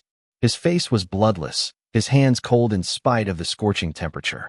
He shivered non-stop, goosebumps all over his body, unable to keep his fear in check. He was petrified. He had never felt such terror before. Until now, he thought that dealing with daily social phobia or chronic anxiety was already the worst kind of fear he would ever have to confront. However, Jake had sensed something so dreadful watching this little mouse dragging a dead cat in the darkness that he almost pissed himself. There was something ghastly and deeply disturbing about seeing, as a frozen bystander, how a predator became prey in an absurd way. He had no fleeing instincts, so he didn't move nor turn his back to the creature. Not that he could have. His heart had skipped a beat, his body being paralyzed as if he had been buried in fresh cement. A long time after the mouse was gone, he finally found the strength within him to snap out of his lethargy. Now that he was recovering his composure, he soon caught on about a few weird details. This mouse. Well, was it a mouse in the first place? After the false Third World War, it was not rare to see some badly mutated wild animals. Even among humans, almost a third of the children, born from parents having been evacuated from the outskirts of the blasted cities, had some physical or brain defects one way or another. But these mutations were never a blessing. Down syndrome, cleft lips, or a few more fingers were not the worst gifts Mother Nature could give you. Being born without limbs, disfigured, or without an asshole, that was the kind of mutated people you could find on a daily basis.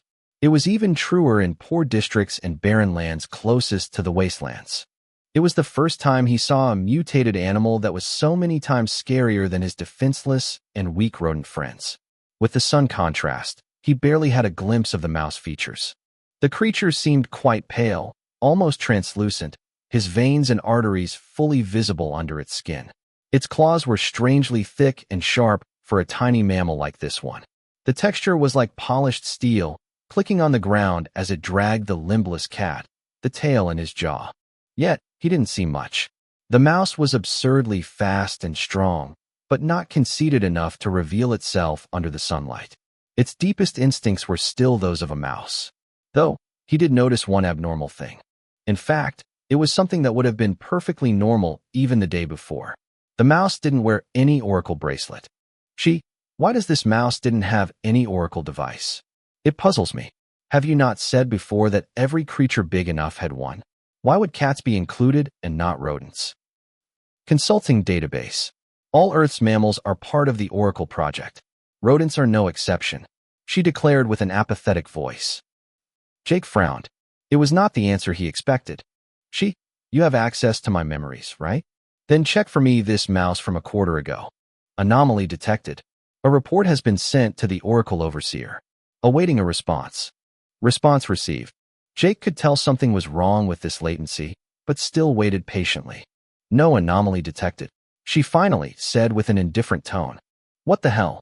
He cracked up. Are you sure your Oracle Overseer doesn't need a little maintenance? Some good old rewiring.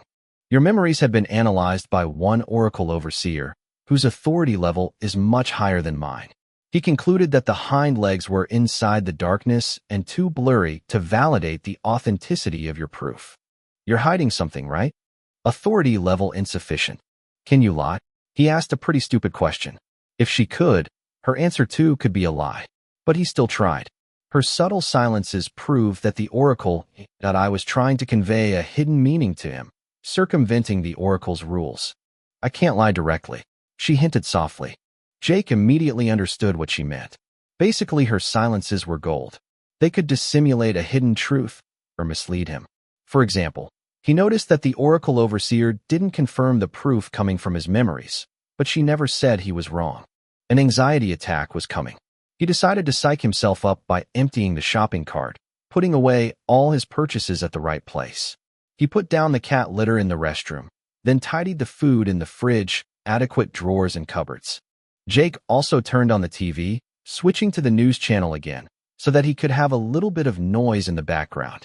A long advertisement about a $5 million bonus jackpot with the National Lottery was running, encouraging everyone to try their luck on this money game. At first, he was still tidying his apartment, so he didn't think much about this. But, while he was pouring kibble in a bowl for Crunch, he froze, his face crumpling. Panicked, he gave involuntarily a kick to the black cat that was actually rubbing his leg and purring like a V6 engine, drooling over his future meal. He was an idiot. A fucking idiot. What was so nice with these oracle bracelets? The prediction ability, of course. So what was one of the most popular wishes among human beings? Getting rich, obviously. Then what was the easiest way to get a lot of money without actually putting in the slightest effort? Earning the jackpot at the lottery or casino. And yet, there was a hic. If everyone did the same wish, the path would become impossibly hard to step into. He checked on his smartphone. He still had 1 hour to stake everything he had on this evening lottery. He made 2 wishes first. The first one was that he desired to earn a lot of money in the fastest way. The second one was that he wanted to rake in the jackpot of today's lottery. Unfortunately, he was right. He was too late.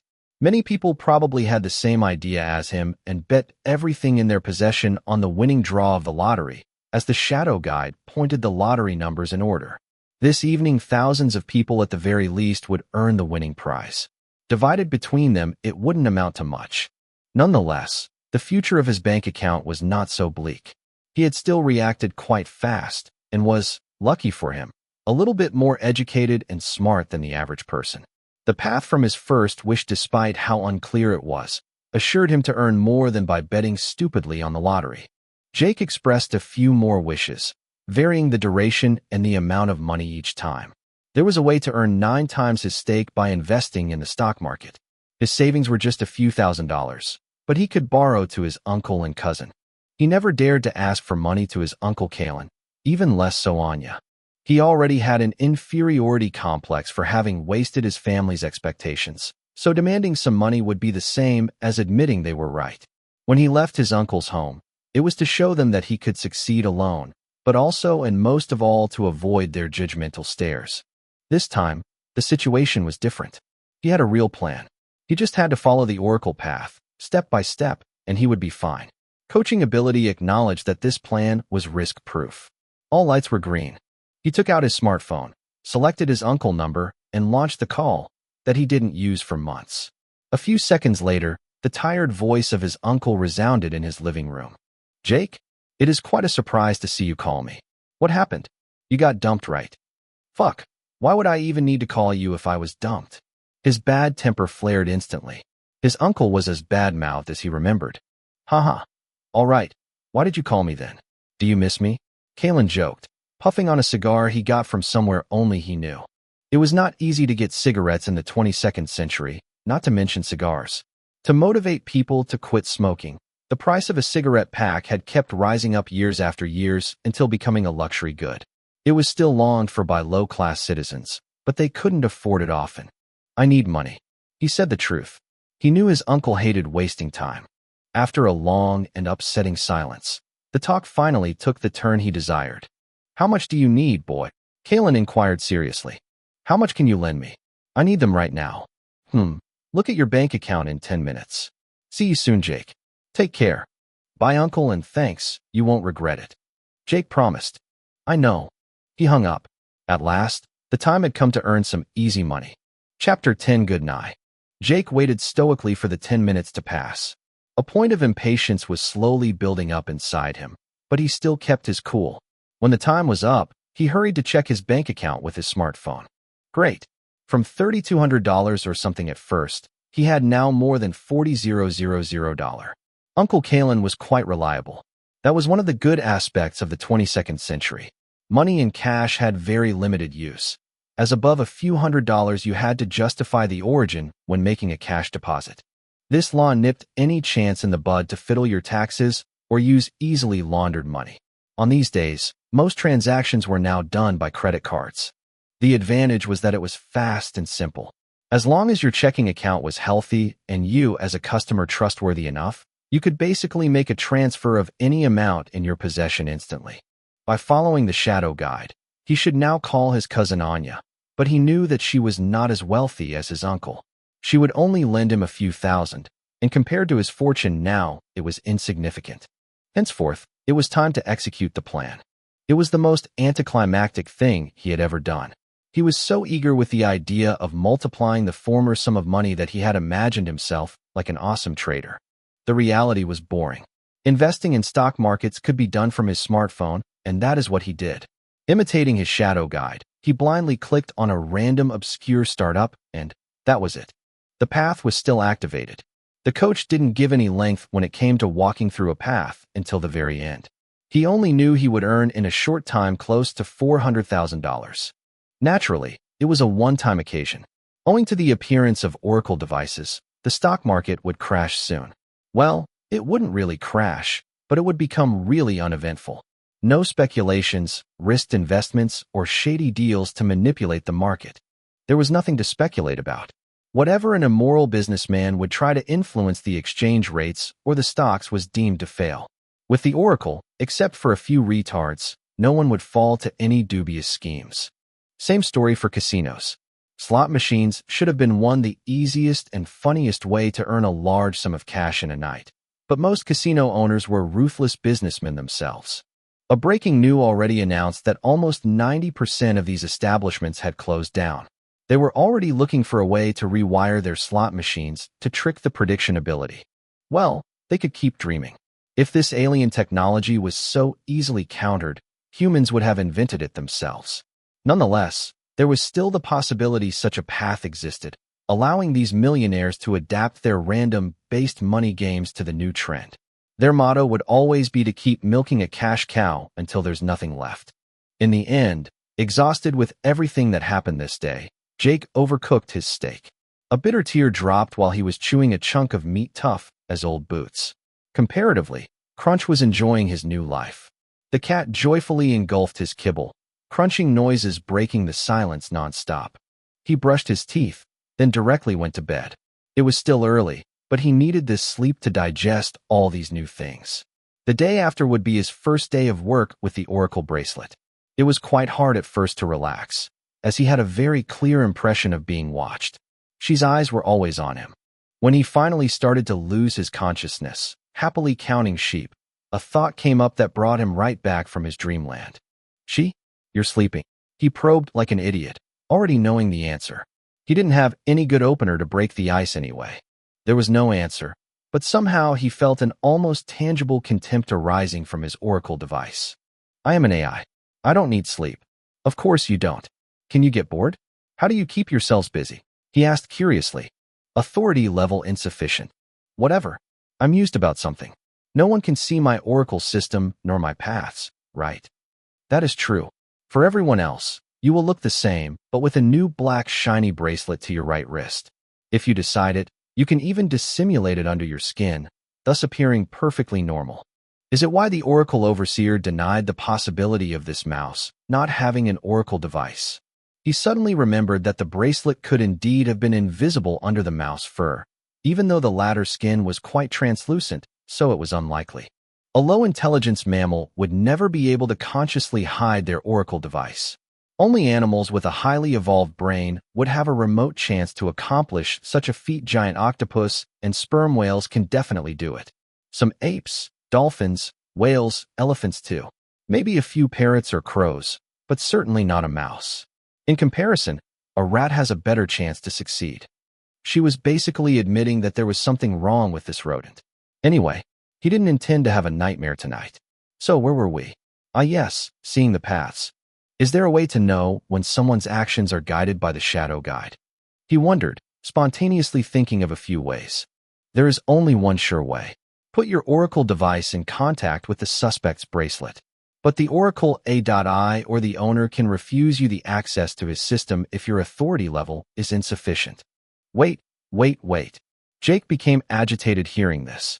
Do you mean anyone with a higher level of authority could check my paths and data anytime? That's a breach of privacy. It is more complicated than that. Not every information is accessible to the one initiating the forceful contact. Your memories are safe. I can guarantee that. Other shadow guides and paths can't be seen either. However, status and the numbers of paths currently trodden can be seen. Phew, it is not as bad as what I imagined for a moment. He sighed with relief. So what are the non-sure ways to know when someone follows a path? Observation. Vacant look, latencies in reacting or responding abnormal behavior, eyes focusing or moving from left to right as if reading, and so on. If you look carefully enough, you will naturally see flaws appear. Paths are great tools to grant your wishes, but you can't become over-reliant on them. With every living being on Earth having an oracle assisting them, you will soon realize that prediction and shadow guide are not all-powerful. They are only tools. A monkey will use a rifle as a stick. Don't be the monkey. As you improve yourself more and more, new paths will open to you. So from now on, you can't be lazy as you had always been. Otherwise, you will be left behind on the starting line. She's warning repeated in a loop inside his head while he yawned. At last, Morpheus's arms were coming for him. Good night, she. He said half asleep. She responded softly a few minutes later. Jake's serene breathing showed how deeply asleep he was. Good night, Jake. I hope you can still sleep peacefully like this when you will know what the future holds for your planet. Jake never heard her last sentence, his consciousness already blown away by the wind of sleepiness. Chapter 11 VR Center. Beep, beep. This morning, Jake woke up fast. He just smashed the turn-off button with a quick move. He was excited about his first day at work in the company of She.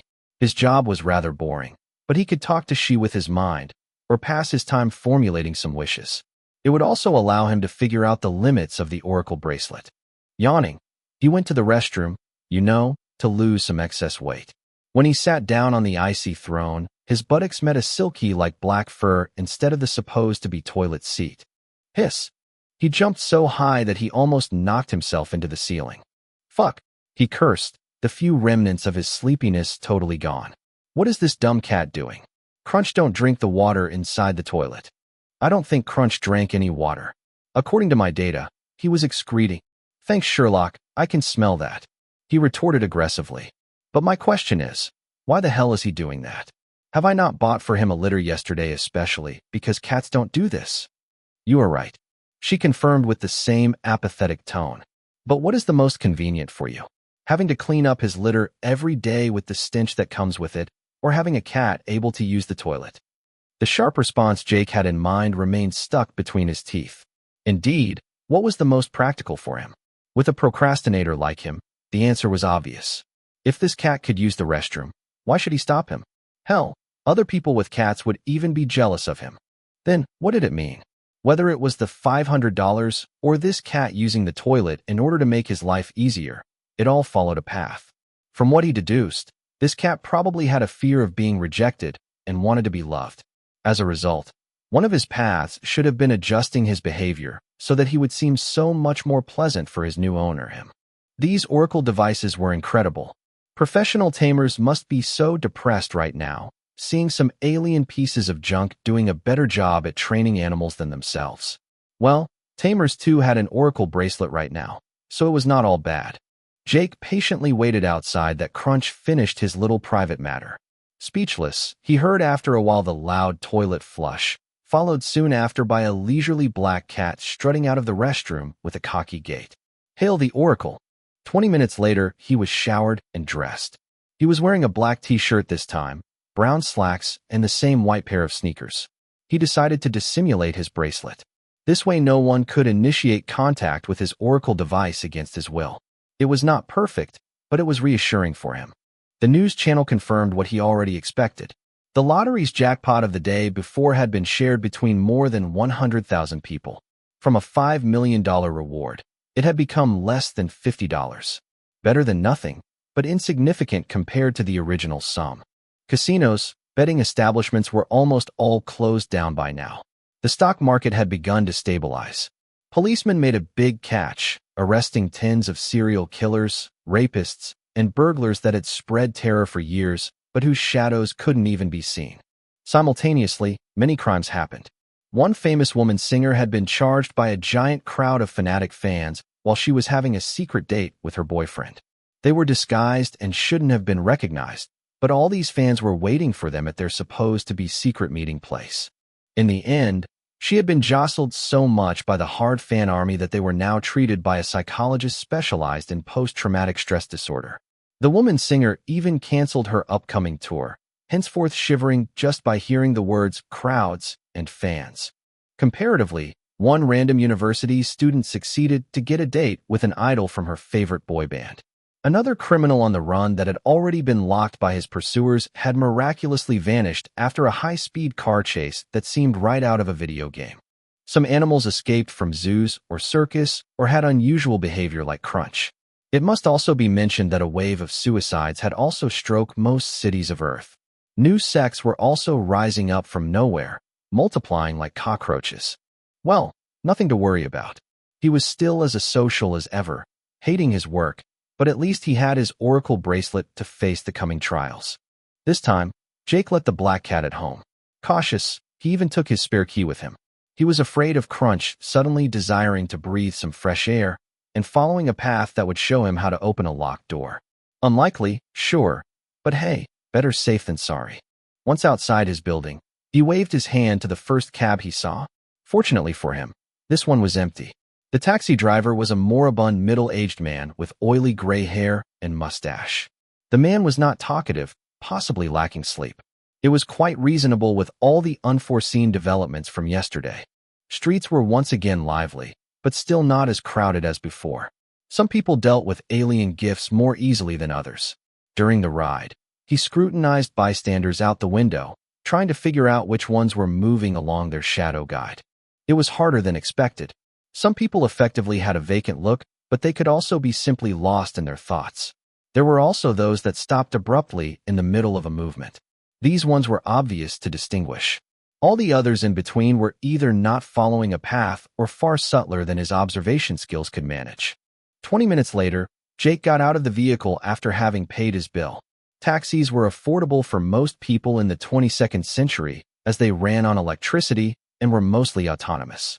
It should be embarrassing to charge excessively taxi customers when the cars were on automatic pilot. In front of him was a gigantic shopping center. Once inside on the second floor, a logo with VRGF written on it could be seen on the left side of the elevator. The exterior wall was painted black, though highlighted by some red lights akin to lasers crawling over the wall. A high-tech ceiling projector was playing a game cinematic fully reconstituted with holograms. He walked into his working place. Nobody. He was not disliking this. The fewer people the better. Though, the grating had already been unlocked and hiked up, so sadly he was not alone. To the right, the official VR store. It sold anything related to virtual reality technology, from VR helmet, VR suits, video games, and multidirectional treadmills to memberships allowing to use freely the VR arcade rooms. Naturally, nothing of these were cheap. To the left, the access to the arcade rooms. There were 30 of them. 20 of them were standards room accredited for official competitions. They were 5 meters long by 5 meters wide rooms with giant treadmills, hanging equipment, and a set of cameras. The other rooms were much more spacious and could be used for working out in VR environments or be booked by organized group events. The biggest one was never used and was, in fact, the staff room where they could relax around a cup of coffee, have lunch together, or play VR video games themselves. The VR engineer job Jake landed a few months ago had not much to do with actual engineering.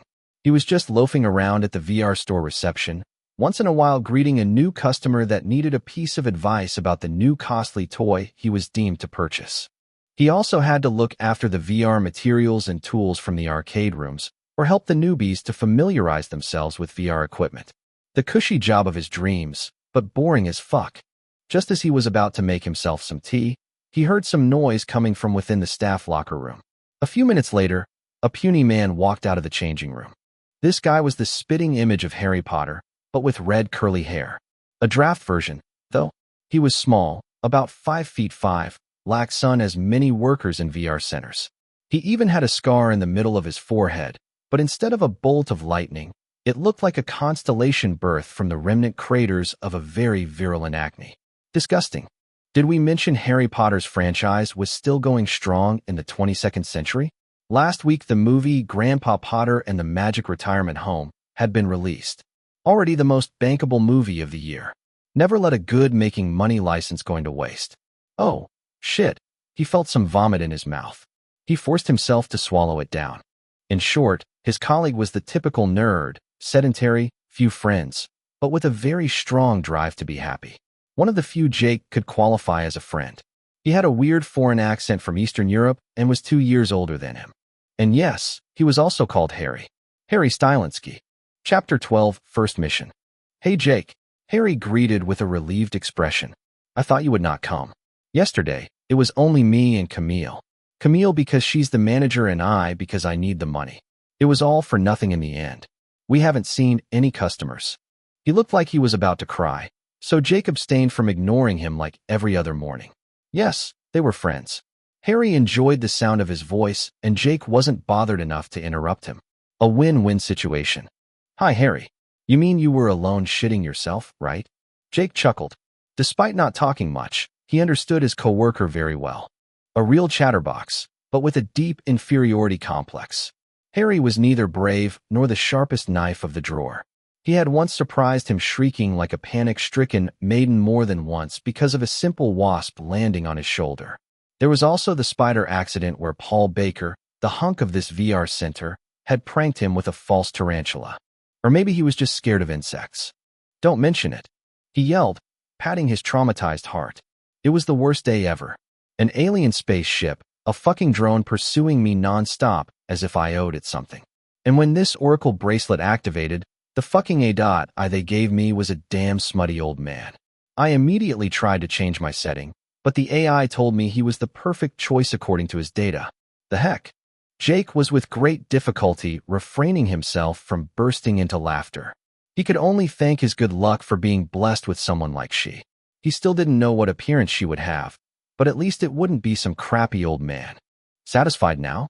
I can still send a request to the overseer to ask for a replacement, if you wish so. She intervened politely. I'm good. He quickly refused her offer. He had no aspiration to form a cursed band with Harry. You? Who are you talking to? Your Oracle AI, Harry asked with enthusiasm. How is its voice? Man, woman? Darth Vader. A woman. Is it even possible to choose a tampered voice like this? You can. My AI had fun with his voice parameters for hours before settling down for a nauseating fawning voice. Harry told him with a jaded face. His AI appeared to be a defective product compared to she. Yeah, I'm talking about you, Gramps. What kind of shitty luck do I need to have to get an old codger like you? Harry yelled suddenly with unfocused eyes. Good. I thought he was insulting me for no reason. His Oracle AI was clearly messing up with him, though he believed she when she said the AIs were not chosen randomly. This nerdy guy certainly needed an old bastard to teach him how to grow a pair. All of a sudden, they heard stomping noises closing in on them. They could recognize these stiletto heels from 50 meters away. They belonged to Camille Els, their superior and manager of this VRGR center. When she walked into the staff room, her smile took their breath away. Hello, boys. Oh, Jake came too. Let's hope for Thru and Paul to be present as well. Otherwise, we're taking the risk to be understaffed today with the qualifying rounds. Well, what? Why am I only learning this morning? Jake flared up with an indignant look that was crying how betrayed he felt. Maybe, because you never gave a shit to anything happening in this center, Jake. She retorted with a smile that was not really one. Well, she was not wrong. Jake preferred keeping his silence on this one. It was hard to stay angry with Camille anyway. Regardless of his efforts, he was unable to stare at her in the eyes for long. Introvert and uncomfortable with excessively beautiful girls as always. And beautiful she was. Camille Els was a gorgeous blonde a few years older than them, but under 30. She was 6 feet tall with her high heels. She also had a curvy body, kept in shape thanks to long hours of cardio training. Completing this portrait, her skin was suntanned all year round, revealing how superficial she was. With her professional suit and black-rimmed glasses, she was the typical alpha woman, perfectly cut out to order around a bunch of nerds. Except for Jake that had almost irrepressible procrastinator instincts. All the other male employees were at her beck and call. Jake landed the job only a few months ago. Therefore, he knew nothing about what these qualifying rounds entailed. But somehow he could tell it wouldn't be a cakewalk. He still was hopeful, though. Many people were still affected by all this alien thingy. So with a bit of luck, most of the competitors wouldn't come. Their VR center didn't contain enough rooms to host the main competition anyway. Qualifying rounds happened in every VR arcade rooms around the world. They were used to sort the wheat from the chaff. VRGF competitions were the new Olympic Games, and it was basically possible to compete in anything: athletics, martial arts, tennis, fencing, and so on. Naturally, FPS, RPG, and strategic games were still the most popular. Some of these famous VR games were even used for teaching purposes. Firefighters, militaries, pilots, special forces. Many of them were former VR professional players having won prestigious competitions or tournaments. Of course, it was under the premise that you didn't cheat. In the end, Thru and Paul didn't come to work. For Harry and Jake, it was a piece of good and bad news at the same time. Their absence proved that even easy works like theirs were already too much to deal with for average people. Logically, serious competitors should have far higher dropout rates compared to them, as they would refuse to compete with their actual mindset. If enough competitors asked for reporting the qualifying rounds, they would have at least an easy week. The bad news was that if they were wrong and the competition was maintained, they would be missing 2 helping hands. Camille has her own office to work, so they rarely talk to her during the day except when they were taking short breaks or having lunch. Jake and Harry busied themselves putting in order every VR rooms, restocking the VR store, and doing some maintenance for the few VR gears that had been defective lately. At 9 a.m., Camille walked out from her office and announced to them that the competition was indeed canceled until further notice. Hooray! They could relax now. They exchanged jokes in the staff room around a cup of coffee, not expecting any customers at all. It was a boring morning. Camille had this boss air that made it impossible for them to talk to her normally. Their dirty jokes were swallowed back, and they didn't dare to talk about topics that only nerds had the secret. She didn't say a word either. Coaching proposed many times some random challenges that his system had judged as great opportunities, but were in fact just ways to torture him. It could be something like run 10 kilometers, do 100 push-ups, 100 pull-ups, 100 squats, and 100 sit-ups, but there were also some requests much more terrifying. For example, when Camille was drinking coffee with them, coaching proposed him to maintain eye contact with her for at least 20 seconds. Can you imagine how creepy he would seem to her if he really did that? The funny thing was that there were true benefits to get from this trial. Rewards: self-confidence, plus 2%. Communication skill, plus 1%. Social anxiety, 10%. Authority level, plus 1%. Rank up at 100%. Camille will see you in a new light. This tantalizing reward was only obtainable if Camille put an end first to their eye contact. His stare also had to be confident, but not forceful. Otherwise, he would pass for a shy nerd deeply in love with her, or at worst a disgusting pervert. If he failed, he was condemned to feel a deep shame that would probably let him embarrassed for days. Did he succeed? No, he failed miserably. He broke eye contact after 1.3 seconds. He couldn't see her, but he had the feeling she face-bombed herself watching him. He could feel the punishment meaning. Self-confidence, 2%. It was unsettling how the Oracle could quantify these emotions and states of mind, but it was undoubtedly accurate. If he followed the coach's suggestions, he could probably solve his social anxiety problem in a few days. Most phobias could easily be solved like that after all. Feeling shameful, he excused himself, justifying that the VR store needed someone to watch over it. He envisaged taking a nap to forget, lying down with his feet on the reception desk. However, the outside ringtone announcing new customers rang out not even 10 minutes after he started to relax. At the same time, the coach gave him his first real mission. A mission that made his eyes pop out of his head when he saw it. Mission: take care of this customer as if it was your soul mate. Chapter 13: Expectations and Reality. His first reaction seeing the content of this mission was to ask she if the coaching ability could joke. Of course, the answer was negative. The coaching missions were always considered as great opportunities by the Oracle. It would be a regrettable mistake to ignore them in the long run. Holding eye contact or doing push-ups were more like daily challenges than real missions. They were beneficial to him, but they were simply trying to push him out of his comfort zone. According to Shi, missions with a defined objective were different. They concerned his future. Prediction couldn't tell him to what extent they would be relevant in the years to come, but they definitely couldn't be tossed aside. One main rule of the Oracle was that the purpose of its existence was to serve the interests and ambitions of his owner. It could have other secret agendas, but this one rule couldn't be broken. Then what did all this mean? Was the person that would enter his true soul mate, or was it someone so important for him that it should assuredly be treated as such? Regardless of the truth, he couldn't fail this mission. However, Jake had butterflies in his stomach right now. If it was his soul mate, he could only assume she would be super hot. He couldn't describe with certainty the ideal girl of his dreams, but she should be a 10 out of 10. It didn't matter whether she had white, black, or blue skin. She had to be cute, with beautiful long hair, big breasts, and nice bottom. She should have a thin athletic body, but still look feminine. Of course, she would also have perfectly smooth skin. If she could also be intelligent but not too much, obedient but with just what is needed of temper, and at last share the same hobbies as him. Damn, it was so contradictory just to imagine it. Could such a girl really exist? Men fantasized about such women because they couldn't exist. It wouldn't even be a good thing for such a person to exist. She would be destined to be toyed by the lucky man that would capture her heart. Strong and smart, but submissive, loving but not jealous, devoted but not possessive. An absurd life, whose ambitions and dreams would have been sacrificed in the name of love. In consequence, his soulmate, if she existed, was definitely not a woman that could be fantasized about. As for Harry and his seemingly defective A.I., his soulmate would probably be very dissimilar to the one from his expectations. The real question was to which point.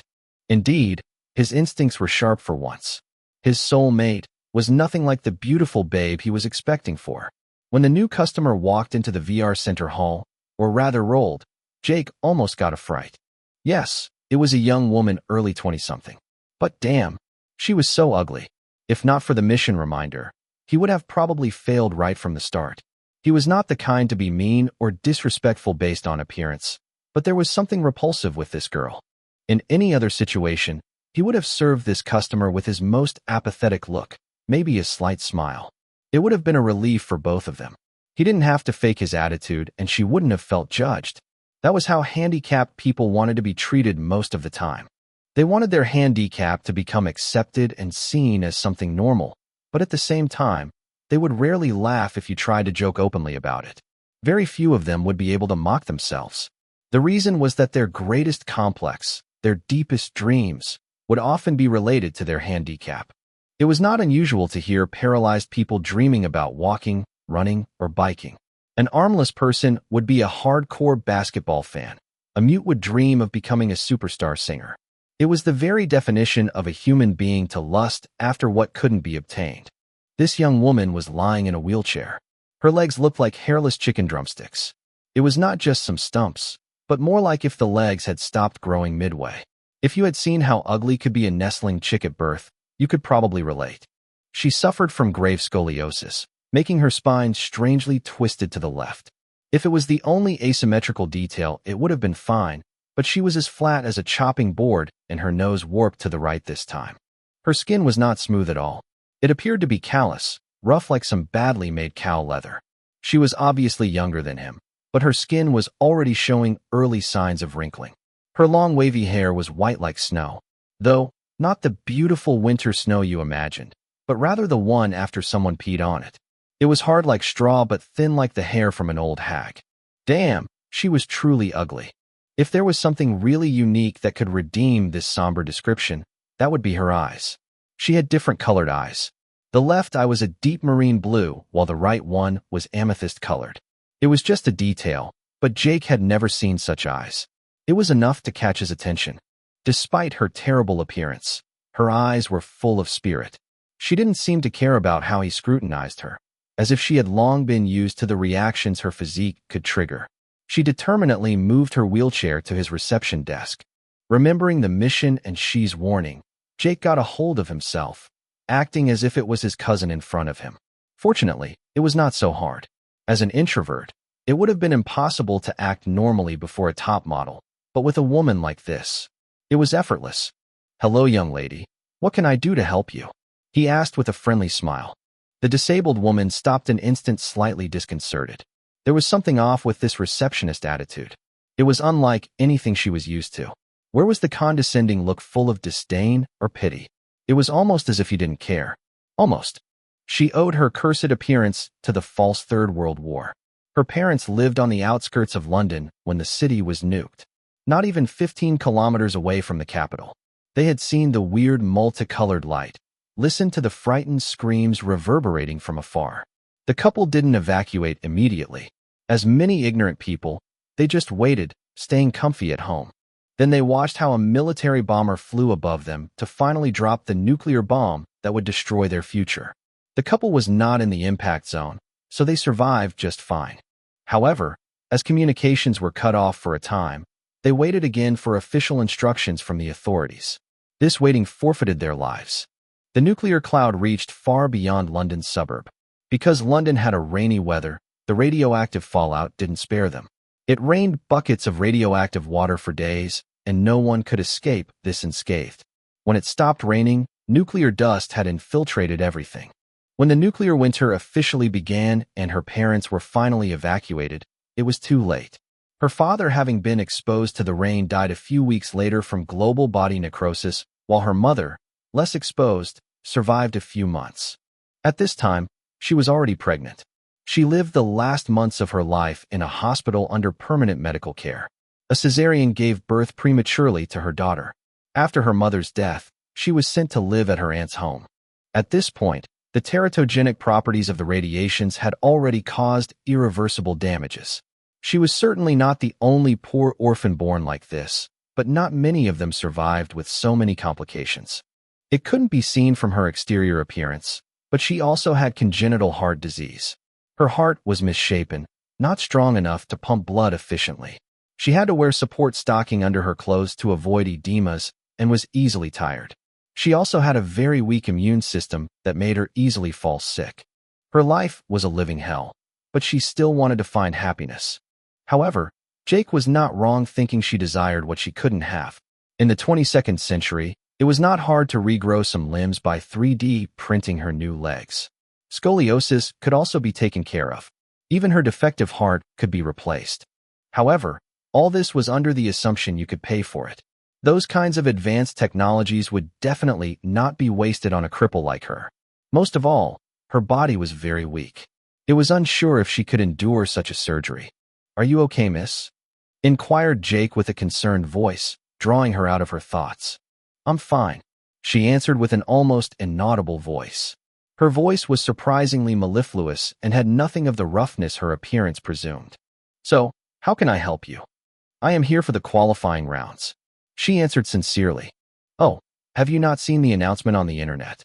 The VRGF competition has been canceled because of the Oracle's device's impact. Too many competitors asked for a deferment." She suddenly grimaced as if she was about to dissolve in tears. This VR competition seemed very important to her. "Don't worry, it's probably just delayed for a few days. The time for people to adapt. To be frank, you are our first customer of the day." He explained patiently to her the situation. She finally calmed down. It was not easy for her to come here alone with her wheelchair. "Can I use a VR room then? They should all be free at the moment," she asked with her hope renewed. "Indeed, they are. I just need a name for the register," Jake confirmed. "Ruby. Ruby Hale." Chapter 14. The Customer is King. Ruby Hale. If a god existed somewhere, it truly had a dark humor. Hale? She was disabled. A Ruby? Who were they trying to dupe? Perhaps her mother had a nice sense of humor too. Or she just wanted the best for her daughter, perfectly knowing that she wouldn't see her grow up.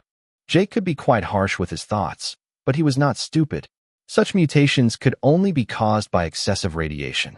If her mother was still alive right now, that would be a miracle considering the state of her daughter.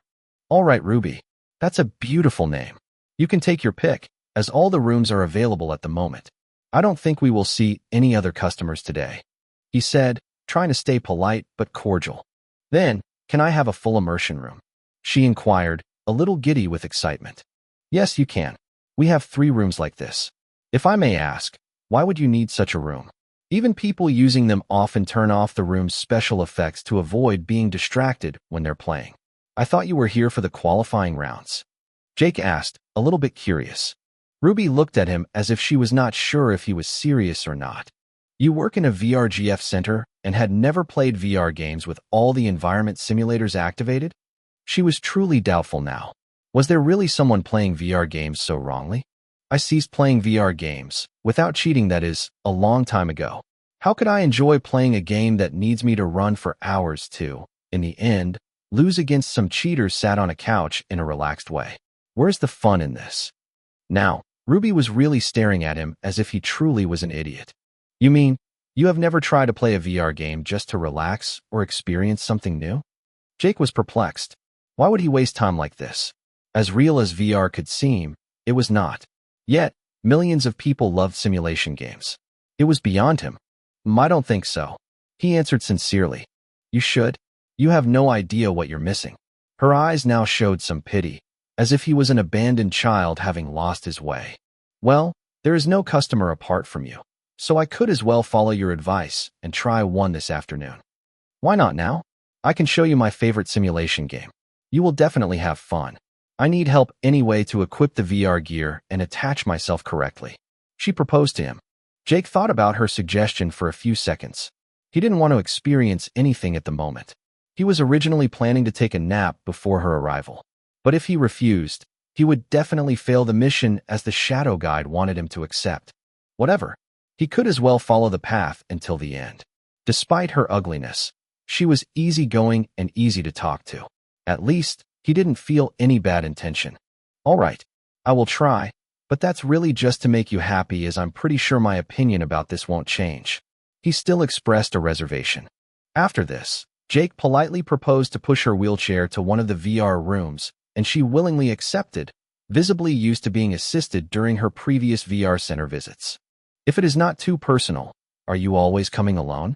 I am sure I have never seen you here before, he asked, trying to make conversation. It is my first time in this center. My aunt is here at New Paris for a business trip, so I came with her. As she is busy, I took a cab alone. She explained. I see. That's why you have such a British accent. After the Earth government establishment, most French learned how to speak English, using French less and less, but our accent is still quite easy to distinguish. Yes, most languages are disappearing fast with the new Earth government. It is surprising no countries fight for their cultural identity.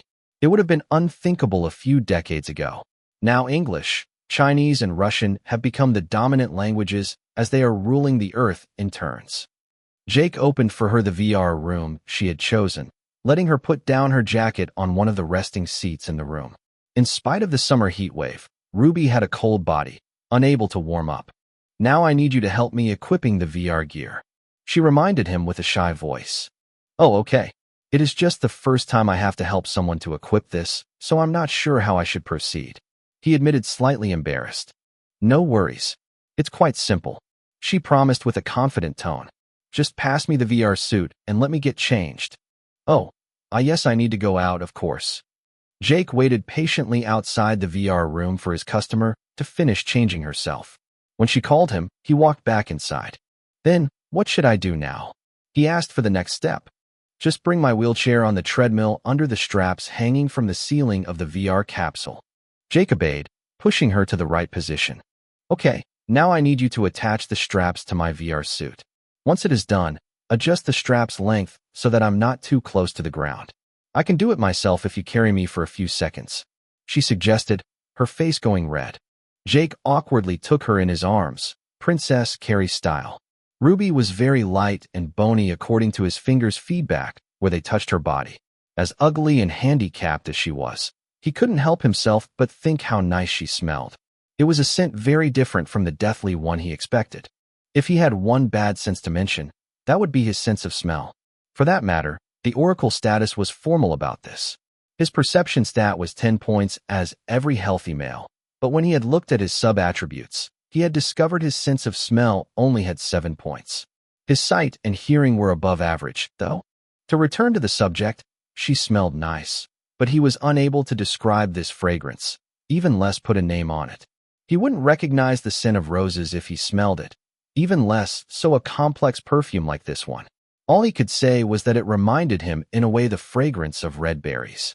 Ruby quickly adjusted the strap's length, then did a double nod, showing how experienced she was. You can let go of me now. It should hold just fine. Jake released her body. She was now hanging in the air thanks to the straps. You said you were here for the qualifying rounds, right? Then how were you supposed to compete without legs? Jake realized after asking that his question was a bit too personal, but he had worried for nothing. Ruby didn't seem to care at all. I only play mage classes that can fly.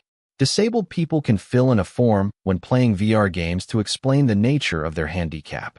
Most games adjust the gameplay like this depending on your disabilities. It makes sense. He nodded with an expression of understanding. So what simulation game am I supposed to try with you? He asked again. That's a surprise. Change in a VR suit, then tie yourself up exactly like I did. Put a VR helmet, then I will invite you in the game, she explained. When it came to the games she loved, Ruby was quite confident and decisive. Slightly expectant now, Jake hurried in another simulation room.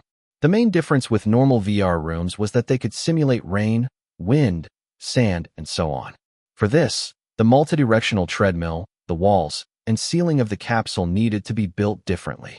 They needed to be porous to facilitate the passage of air, water, or any other matters, improving the immersion. Once fully equipped and tied up, he turned on the VR helmet. He logged with his real name. Even If Ruby didn't know it, he was the only other person online in the center. After a while, he received Ruby's invitation. Invitation accepted. Chapter 15, Having Fun. All of a sudden, the scenery around him changed. He could still sense how he was suspended from the ceiling, but he was now in a small-sized plane, with a 22-something woman standing in front of him. There was only space for a few persons. The furnishing was minimalist. You could hear a loud throbbing from the plane engine and high-speed rotating propeller. It was the typical private touristic plane transporting thrill-seekers desiring to skydive. Jake carefully inspected himself. He was carrying a parachute. Ruby had one on her back too. He now understood what simulation game she wanted him to play. Jake's composure didn't change, though. He was still totally impervious to the situation. Skydiving? So what? Was it real? Could he die? Was he even falling? In the end, he was just hanging 1 meter above the floor. But he swallowed his cutting remarks for himself when he saw her confident eyes. She was convinced he would change his mind.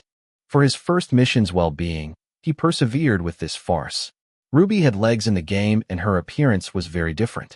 Her skin was smooth, her chest filled out her clothing this time, and her shiny wavy hair was snow white. Clean snow this time. Only her eyes stayed the same.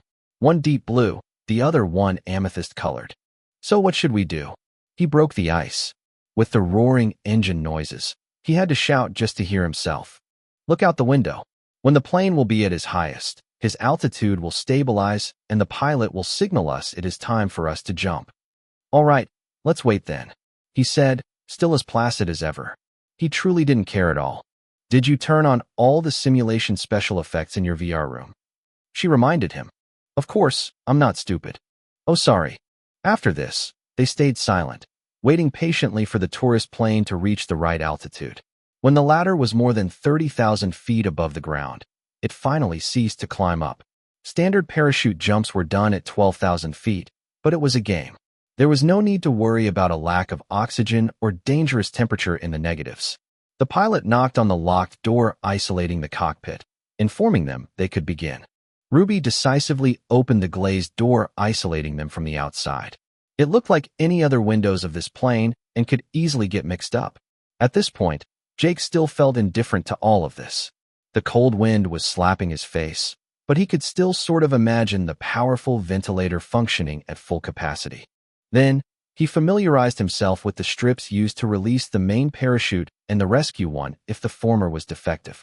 Naturally, in a game, it was all for visual realism purposes. The first parachute would always be triggered as it was supposed to. There was also an altimeter to check your altitude anytime on your wrist. Once ready, he stared at Ruby, awaiting the next step. And now we jump. She pushed him off the plane head first. His body was thrown upside down in an instant. The blood rushed to his hair, the air whipping him stronger and stronger as his speed soared.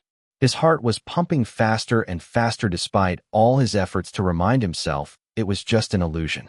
He was upside down in reality too, as the straps attached to him were rigid enough to allow the VR capsule to change his position. The ropes hanging him were partly composed with nano-components that could easily change their structure, becoming harder or more flexible depending on the game script they followed. Whilst Jake was still trying to adapt to the new sensations, Ruby passed by him at full speed, diving like a comet toward the ground. It was clearly not her first time doing this. He tried to spread his arms and legs in order to stabilize himself, but he was pathetically failing at the moment. As his speed got faster and faster, his adrenaline levels skyrocketed, making his ability to reason less and less predominant. Yet, he could still convince himself all of this was fake. But as he was repeating to himself how false this simulation game was, his reptilian brain was going into a panic more and more. His fall speed broke through 200 kilometers per hour, while he skydived under the 6,000 feet mark. After this, he truly lost his cool and was barely able to grasp the environment around him. The trees were growing before his very eyes, just like the buildings of the city below. 3,000 feet. Jake couldn't find Ruby anymore. She was too fast. The fact that he was alone, almost 1 kilometer above the ground, didn't help him to get a grip on himself. Somehow, he succeeded to snap out of his irrational fear. He remembered that he just had to tug at the strip when he would be close to 1,000 feet. Then he would just have to enjoy the sight and relax until his landing. Unfortunately, he was out of luck. When he went down under 1,000 feet, he tugged at his parachute's trigger, but nothing happened. His panic then gladly resumed with greater intensity. As his fall continued, he scratched his head looking for a solution, almost pulling off a few strands of hair. When Jake finally remembered that he still had a rescue parachute, he triggered it. However, he was already very close to the ground by then. The irony was that the rescue parachute didn't work either. At this moment, he saw himself splattering on a bus like an overripe fruit falling off his tree. Unconsciously, he averted his eyes at the last second, covering them with his hands. His heart skipped a beat, and his breathing stopped. He really saw his entire life passing before his eyes, as if he was truly about to die. Nonetheless, the crushing sound he was expecting didn't come. When he reopened his eyes, he realized he was floating a meter above the bus he was supposed to smash onto. He was miraculously alive. He couldn't help himself but burst into laughter, tiny tears in the corner of his eyes. He felt so much relief that it seemed unreal. He became aware that despite all his laziness, he had never felt so happy and relaxed. Then he heard some stifled laughs, rapidly becoming louder and louder. PFFFFFFT. Mwahaha. I got you right. If you could see your face when you thought you were going to die? Ha ha ha. You made my day. I can't stop laughing. Ruby was there behind him, curled up on the ground, spasming irregularly between two fits of laughter. Her face was flushed, and she was huffing and puffing between her giggles. She had totally cracked up. Realizing it was her plan from the start, Jake couldn't help but feel a deep shame. His face also reddened in consequence. She had totally seen through him and gave him a memorable lesson. To be honest, Jake had enjoyed his first parachute jump. He now knew that even an illusion could feel real. He was eager to try again. All right, I admit my defeat. Now stop laughing stupidly like this, he said with an exasperated face. A few minutes later, Ruby finally calmed down. In the end, she made him try many simulation games during this afternoon. There hadn't been any new customer after her, so he didn't have to be begged to keep playing with her. Harry and Camille didn't bother them either, probably bogged enough with their own preoccupations.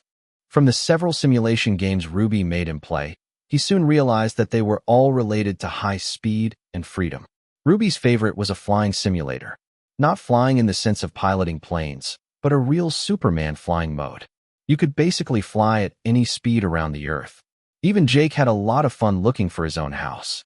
They visited many historical monuments, flew above the oceans, even tried to go up to the moon.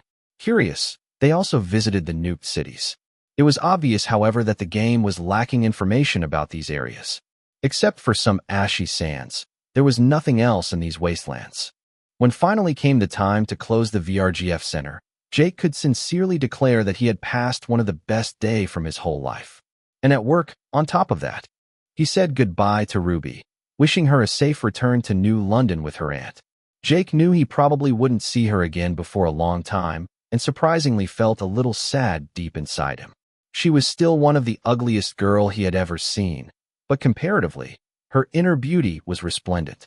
Even long after she left the VR center, Jake was still lost in his thoughts. He completely ignored the notification coming from the coaching function, still wondering himself when they would meet again. Tomorrow? In a few years? The Oracle would never answer. First mission: take care of the next customer as if it was your soulmate. Mission accomplished. Perfect rating. Chapter 16: Missing Cases. Rewards. First good impression on Ruby Hale. She will remember you. Communication skills. +1. Having fun and talking normally is enough to crack your shell of loneliness. Authority level. +5%. 5 out of 100 before next rank up. By themselves, the rewards seemed to be lacking. However, it was needed to consider the fact that there were no real missions rewards except for the increase of his authority level experience gauge. The rest was what he obtained by his own efforts. Even his communication skill improving was not so strange. He was an introvert, solitary and cynical, with an apathetic attitude for about everything. Just forcing himself to follow the path of this mission had constrained him to go out from his comfort zone. Add to this that Ruby was the opposite of his physical ideal. He truly had pushed himself beyond his limits. At least at the beginning. After a while, he had finished by enjoying it, which made this mission effortless towards the end. He could sort of feel that his behavior had a breakthrough at some point. He acted more natural and didn't feel like he had to force himself to keep the conversation and the fun going. He also found out that things he judged boring or uninteresting could turn out very differently when done with the right persons. Strangely, all of this was enough to push his communication skill up to 5 points instead of the former 4 points. The average adult human having 10 points, he was still considered abnormally bad at communicating. According to She, even a somewhat shy person could lie or act normally when needed. Comparatively, Jake could not. First, being asocial made him far less expressive than the average person. Even if he found $1 million under his pillow by waking up one morning, he probably wouldn't even smile. But he would be really happy inside. It was a typical issue with nerds and people isolating themselves too much. They could easily use smileys, emoticons, or abbreviations like LOL or LMAO, but their real face behind the screen would always be deadpan. In the long run, it would create discrepancies between what they really felt and how they were behaving. Jake was no exception. 5% of the points needed to rank up his authority level was not bad either, but without any repercussions on his current life. He would need to satisfy many more of the coaching's whims before seeing real changes. She, what does improving my Oracle rank can do for me? Should this be one of my new priorities? He inquired his favorite AI, getting her out of her slumber. She had been silent nearly the whole day. It is very important, but I can't tell you exactly why, as your authority level is insufficient. She explained patiently. What I can tell you, though, is that improving your Oracle rank has many uses. Firstly, you will be less and less restricted when it comes to search for information. The higher your rank, the more detailed the information you can get. I will also be able to answer more freely. Secondly, only the most basic functions of your Oracle device are currently unlocked. These available functions can also be upgraded. It also does what the term implies. It gives you more authority when it comes to interacting with other Oracle devices. Remember about putting Oracle devices in contact with each other? The higher rank will be able to access most information, like the status and ongoing paths, without actually getting the consent from the other bracelet's owner. The authority level was much more important than what he had imagined originally. His rank 0 would be fine for the time being, but as more people would rank up their Oracle, he would become more vulnerable. After cleaning the VR store and putting in order all the VR equipment, Jake said goodbye to Harry and Camille. He wasn't aware of the difference, but they both felt subconsciously that his jaded face was a little bit less blank today. Jake came back home without meeting any mishaps. Crunch was nonchalantly sleeping on his bed pillow, not even one ear pricking up when he opened his front door. This black cat didn't care about anything as long as he was well fed and had a roof over his head. In this aspect, they were very similar. Intrigued by the news concerning the society changes caused by the oracles, he turned on his TV while making himself at home. The society was plunged into chaos. Miscellaneous incidents kept coming one after another. Some smart guys discovered they could get any private phone number just by wishing to call the person of their choice. Their shadow guide would tap the number before them, and they would just have to imitate it.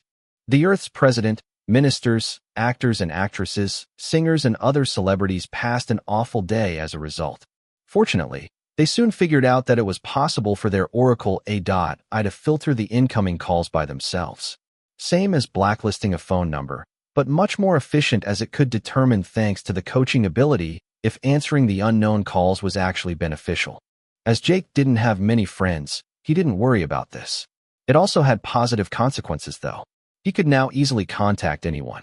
Even Ruby that he just met today, he could call her right now if he wished for it. Of course, he wouldn't do that. Another news startled him. However, it didn't have anything to do with the oracles. There were less and less stray cats and dogs. Other common city birds like pigeons, sparrows, or crows were also becoming scarcer. The hiccup was that this phenomenon had been noticed for several months already. It was just that as time kept flying, it became more and more evident, and the scientists became more and more alarmist. When he heard this, Jake couldn't help but remember the frightening mouse dragging an agonizing and limbless cat in the darkness. Were the disappearances of these animals such a coincidence? Even if he was twice more stupid, he wouldn't think so. However, there was something even scarier with this matter. The arrival of the Oracle devices should have given an easy solution to find a satisfying explanation. For example, if you remembered any of these stray animals, Or if one of your pets was declared missing, you could wish to meet them again in the shortest way. If this wish didn't have any valid path, you could try where has my pet died. From this, you could even found who or what killed it. Only if his death was natural, from a disease or something of the same kind, could prediction give no results. The issue was that statistically speaking, all stray cats and dogs couldn't go missing for the same reason. Moreover, in this case, dead bodies would have been discovered. There would be clear signs of an epidemic. Wild animals wouldn't drop dead for no reason. There would be precursor symptoms like hair loss, fever, bleeding, inflammation, abnormal behavior, and so on. So why couldn't they even find one creature or person responsible? If they were prey for another predator, it should have been identified since then. After all, the Oracle bracelets were that powerful. Yet, they didn't. The risk was too high, and the implications of his guess too dreadful. Jake reminisced the agonizing cat traits, then wished he could find its murderer as soon as possible. But prediction stayed mute. No paths were found. He immediately wished to find the mouse directly. Still no results. His ghastly hypothesis had been confirmed. Can a creature on Earth be excluded from the Oracle's calculations? Don't lie to me, he ordered with a hoarse voice. It should be impossible, she admitted. It should, but it is clearly not, he yelled, getting enraged without warning. This mouse had no Oracle device, and now it can't be found with a path if I wish it. I want the truth. And don't tell me my authority level is insufficient. If I die because of this, you will die with me as we're bound together. She kept her silence for a while. Jake didn't know if she was consulting her database or reporting something to the Oracle overseer above her. After what seemed to be an eternity, she answered. She sighed. Authority level insufficient. Fuck. Listen to me, Jake. Your instincts are not wrong, but I can't report this to the Oracle overseer. If I do, authority level insufficient. Humans need more time. You need more time to adapt. Raise your Oracle's rank and follow the coach. This is your only hope. Our hope.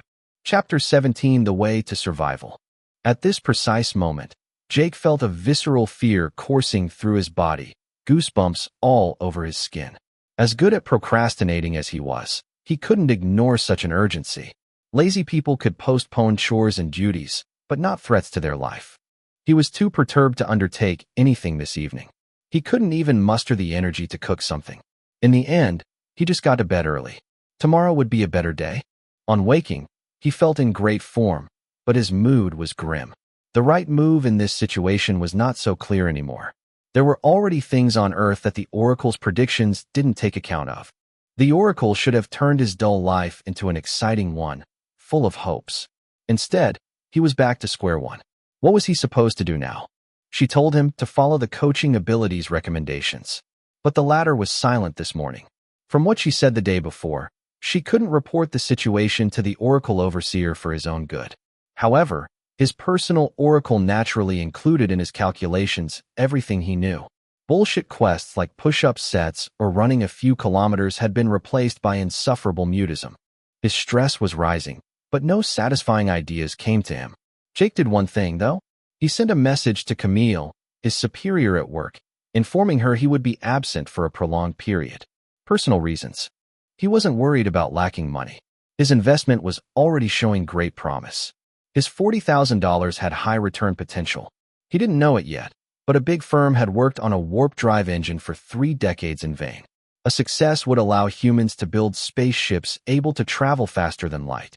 Light speed couldn't be surpassed, but space and time could be deformed with enough energy. The warping engine made such a feat possible. There were many hurdles to overcome, such as finding an energy source powerful enough, choosing the adequate materials, or just solving related mathematical formulas.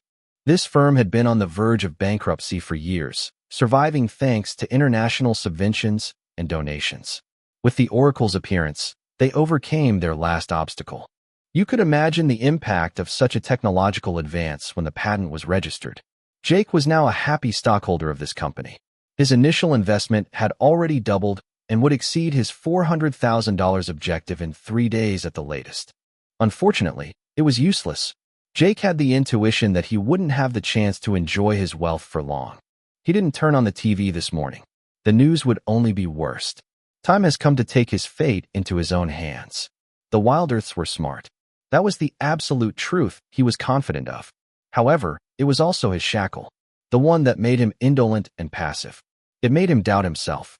He took a deep breath, then began to formulate a series of wishes. I want to survive. I want to become invincible gave no results. It made sense. The oracle couldn't give an impossible path. Even he wouldn't believe it if such a path existed. Therefore, he tried more reasonable wishes. I want to improve my survival chances. I want to become smarter. I want to become a better version of myself. It was nearly not as impressive, but it would do the trick. The prediction ability activated and paths were calculated. This time, the paths produced were sophisticated. They were all similar, but still slightly different according to where the emphasis was put on. After testing these wishes with different deadlines, he realized these paths would take years, but he would get the first benefits in a few days. Priority was given to what could immediately increase his survival rate. The paths had to be safe too. He finally set his choice on a shorter path. However, it would still take close to 6 months. It was under the assumption he would not slack off even once and follow it to the letter. Rewards: Strength plus 10, Agility plus 10, Constitution plus 10, Vitality plus 5, Intelligence plus 3, Perception plus 1. Learning of multiple survival-related knowledge and skills. It was hard to imagine how many effects it could bring to one's life. It wouldn't turn him into a Superman, but it was certainly an unreachable goal for most humans before the Oracle's arrival. 3 points in intelligence were dubious. It would basically make of him one of the most intelligent guy on Earth. Such paths were interesting because they were in fact subdivided into many steps with their own coaching missions. The reason was that they could be done in any order, although it would be wiser to work on them simultaneously. Mission: improve your knowledge and survival skills. Authority level, plus 40%. A long list of books or activities to perform was given to read and learn by heart. It was not worth considering. With his procrastinator mindset, he would give up far too soon. Mission: improve your communication skills. Authority level, plus 30%. Mission: improve your body and brain. Authority level, plus 30%. As soon as he turned on the paths, he realized it would be painful and costly. His cheap vegan blends were considered unsuitable for his objective. First, he would have to go shopping again. Second, he would have to prepare and cook all his meals. He also had dietary supplements to buy he knew nothing about. Basically, it would cost him an arm and a leg. If you added to the equation the books and the potential lessons he would have to pay for, he would have been ruined in an instant without his prudent investment. He was also asked to buy illegal weapons. In France, you could hardly get hold of firearms without having a specific license. Bladed weapons were different, but swords or katanas were mostly collectibles. Concerning firearms, Jake could call his Uncle Kalen. This gentle-looking middle-aged man had a military background and used to be a colonel. He had retired early in order to begin a career in politics. It was a failure, but he still had many contacts. Life was full of surprises. He had not called his uncle for months and was now about to give him a call for the second time in 2 days. Uncle Kalen answered at the first beep. "Hey, Jake. I was thinking I wouldn't hear your voice before a few months with all the money I lent you." The old colonel teased with a somewhat happy tone. "Worry not. You will have your money with interest in a few days." He guaranteed. "I am calling you for another reason. I need some firearms and a lot of ammunition." Uncle Kalen, who was trimming the vegetal hedges around his villa, dropped his shears upon hearing his nephew's demand. "Have you lost your mind? What do you want a fire weapon for?" "Obviously, to protect myself," Jake said solemnly. He also decided to warn his uncle. "You are not stupid, uncle. The government secrecy, the alien spaceship, the recent news. Question your oracle, you will naturally find some anomalies in his answers. If you don't have a gun, you should get one too." Kalen pondered over his words for a while. Maybe he remembered some recent news, or perhaps he was interrogating his own oracle right now. After a few minutes, he had taken his decision. "All right, I will have to ask my old friends, but I can definitely get you a proper license. Recently, the darknet has been too risky, so don't try to look there." Jake almost facepalmed. Did this old fox really think he was working for the mafia or something? He didn't even know how to access the darknet. True, he was an eminent cheater at video games. Yet, except for that and a tiny little bit of illegal downloading, he was a lawful abiding citizen. Afterward, They exchanged small talk with each other before hanging up. Jake also tried to contact his cousin Anya to warn her too, but she couldn't be reached. It was not unusual coming from her, so he didn't fret about this. Jake spent his morning taking care of his grocery list at the commercial center. The previous shopping cart he had kept with him from his last outing was still faithfully accompanying him. When he finally came back home, he had become poor again. However, it was just temporary. His bank account would be back at full health in a few days' time. He fed his cat, relaxed for an hour or so, and at last took a deep and resolute breath. The laziness was strong in this one. It wouldn't be easy for him to act the opposite of what his instincts told him. He got dressed in a training outfit that he hadn't worn since his university days. At first, he wanted to wear a loose short and t-shirt with the intense heat, but the shadow guide had decided he wouldn't do anything right by himself. When Jake got out of his apartment, he was dressed as for a winter workout, even wearing a parka above his outfit. He was sweating like an old pig brought to a slaughterhouse. His motivation was already leaving him. He wanted to go back. But then, he walked by next to the dark back alley that was still giving him nightmares. He couldn't hear any noises inside. He was convinced. There were no stray cats in this lane anymore. The fear struck him back at full power, leaving him panting heavily. When he calmed down, he vowed to himself he would never let a mouse or any other monstrosities fuck with his mind. His determination rose again. His first training of a long series had begun. Chapter 18: New Routines. At that time, Jake made a decision. He would copy each of his shadow guides' move till the very end. It would be tough. He would feel bored, may want to give up, but it was the old him. Most people giving in would always be assailed by doubts and uncertainties. Doubting is a powerful thing. It protects you from doing stupid mistakes, prevent blindly trusting and misjudgment. However, it was also your worst enemy as it fed on fear and low self-esteem. Overweight people would dream of losing weight, but they would fail or give up midway. Ignorance, wrong diet choices could be a reason for these failures, but despair was the trigger making them abandon. And what was the best fuel for despair? Doubting oneself. With the Oracle, you had the certainty that you were following the most perfect slimming program.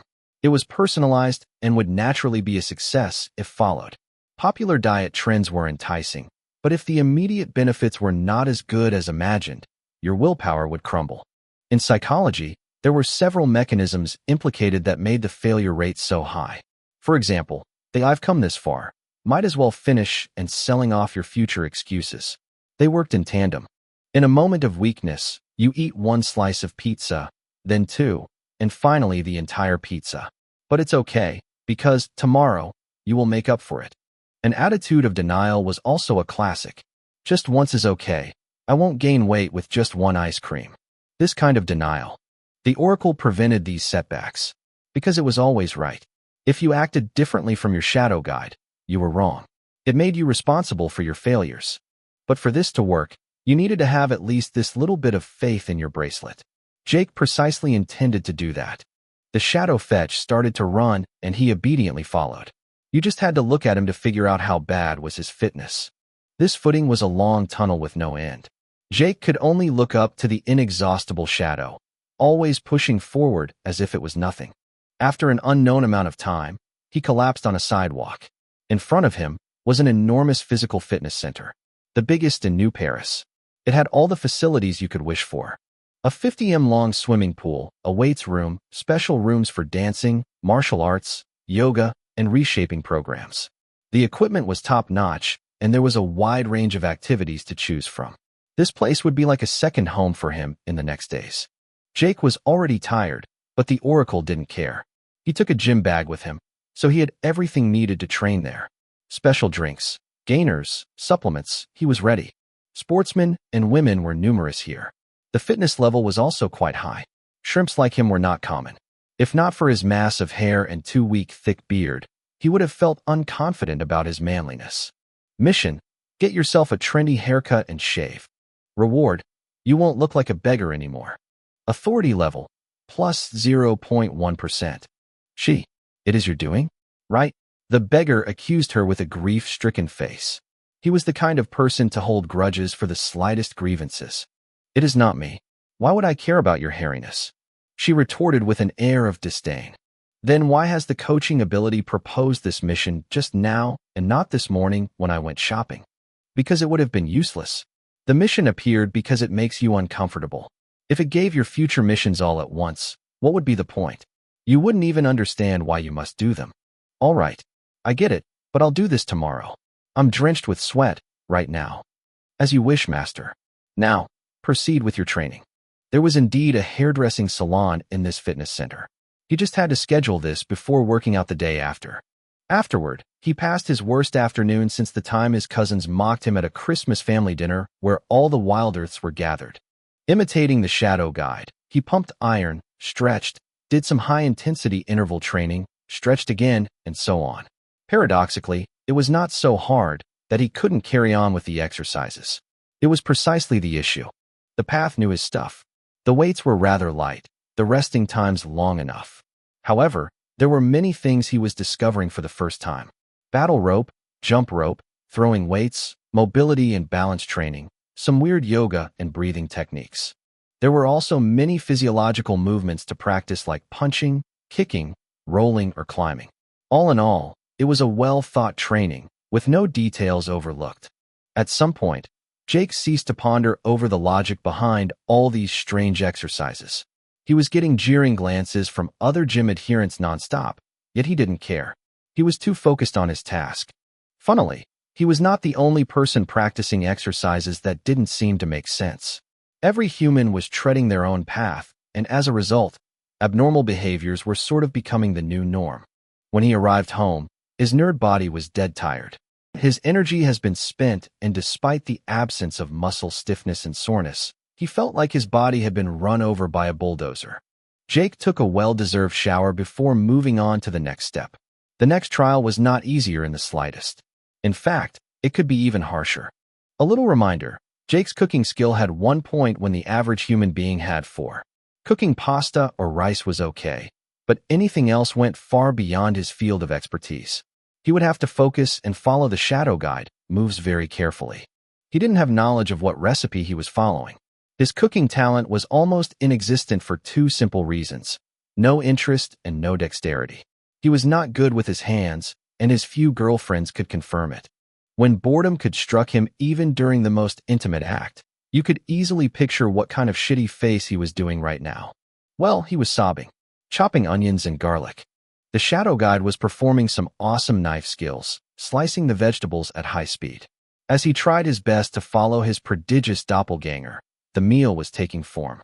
It was a simple stew with big slices of chicken meat and a varied selection of vegetables. Not the appetizing dish he was dreaming about. However, there was no doubt that it would turn out as a balanced, healthy meal. The fragrance fuming from the cooking pot was stimulating and tempting his senses. This stew was full of promise. The unexpected revelation was that cooking encompassed many sub-skills. You needed an acute sense of observation, the ability to discern different scents and cooking sounds.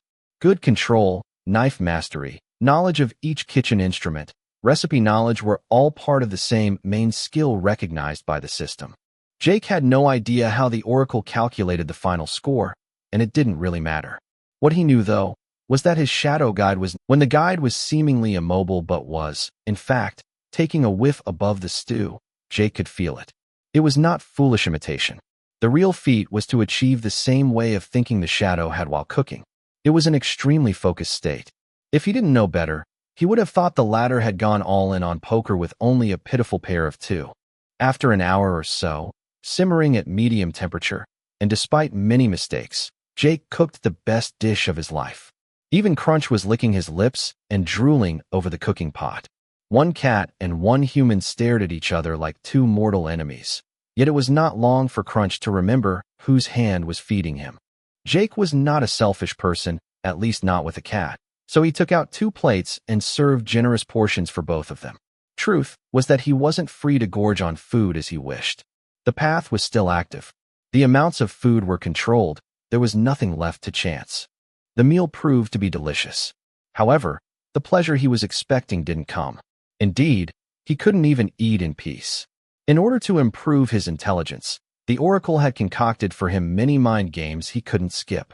They were simple routines like brushing one's teeth, writing, and eating with one's opposite hand. reading upside down, focusing on the present moment, or learning survival-related knowledge. However, when he practiced them all, it took a toll on his brain. When he went to sleep, Jake wished to die and never wake up. He had barely survived his first day. Nonetheless, he knew that the following months would only be worse, never better. So next morning, Jake woke up on time and his life became hell again. Chapter 19: Video Games and Reality. The next morning the nerd shaved. Nothing to be proud of, but it proved that he was taking the Oracle mission seriously. He was not used yet to his new lifestyle. Cooking was time-consuming and his heart bled each time a fresh fruit or vegetable was consumed. If not for the promise of the soon-to-come investment returns, he wouldn't have been able to persevere. Jake didn't get his haircut, though. There was no urgency, and it shouldn't affect in any way his future chances of surviving. It was easier for him to endure a Spartan training rather than to socialize with new people. Shaving was already a good compromise on his part. The following weeks, Jake lived like a zombie, his schedule deprived of any breaks. He would first cook a balanced breakfast, then jog to the fitness center before continuing with his workout. Back at home, he would then have a shower, cook again for finally cramming all the evening whatever survival-related knowledge the Oracle wanted him to learn. The good news was that it showed quick results. The Oracle was not the perfect coach for nothing. Every action he was needed to perform had a logical explanation behind it. After a week only, his intelligence rose by 1 point. Cramming, focusing, and silly mind games all day had, despite all expectations, really made him smarter. His cooking skills quickly improved at first, as each meal meant a new recipe to discover. However, after a while, it began to slow down and then stagnate. His physical condition had the same problem. His endurance, strength, and flexibility improved significantly in the first few days. To his great surprise, not once did he suffer from muscle aches and pains. Alas, such a curve of progress could not last indefinitely. The initial lightning progress was exhilarating for Jake. Unfortunately, reality had that touch of bitterness that a game would never have. In real-life benefits, progress, and knowledge were not eternal. It was as if we were constantly walking up an escalator in the wrong direction. The slightest pause threw us backwards, making all our efforts meaningless. After 3 weeks of intensive training and dedication, Jake's new status was now as follows. Species: Homo sapiens, primitive humanoid species. Age: 25. Height: 180 centimeters. Weight: 87 kilograms. Health: healthy. Strength: 11.5 plus 1.5 points. Normal male, 10 points. Agility: 9.5, 1.5 points. Normal male, 10 points. Constitution: 11.5 plus 2.5 points. Normal male, 9 points. Vitality: 11.5 plus 2.5 points. Normal male, 10 points. Intelligence: 14.5 plus 1.5 points. Normal male, 10 points. Perception: 10.5 plus 0.5 points. Normal male, 10 points.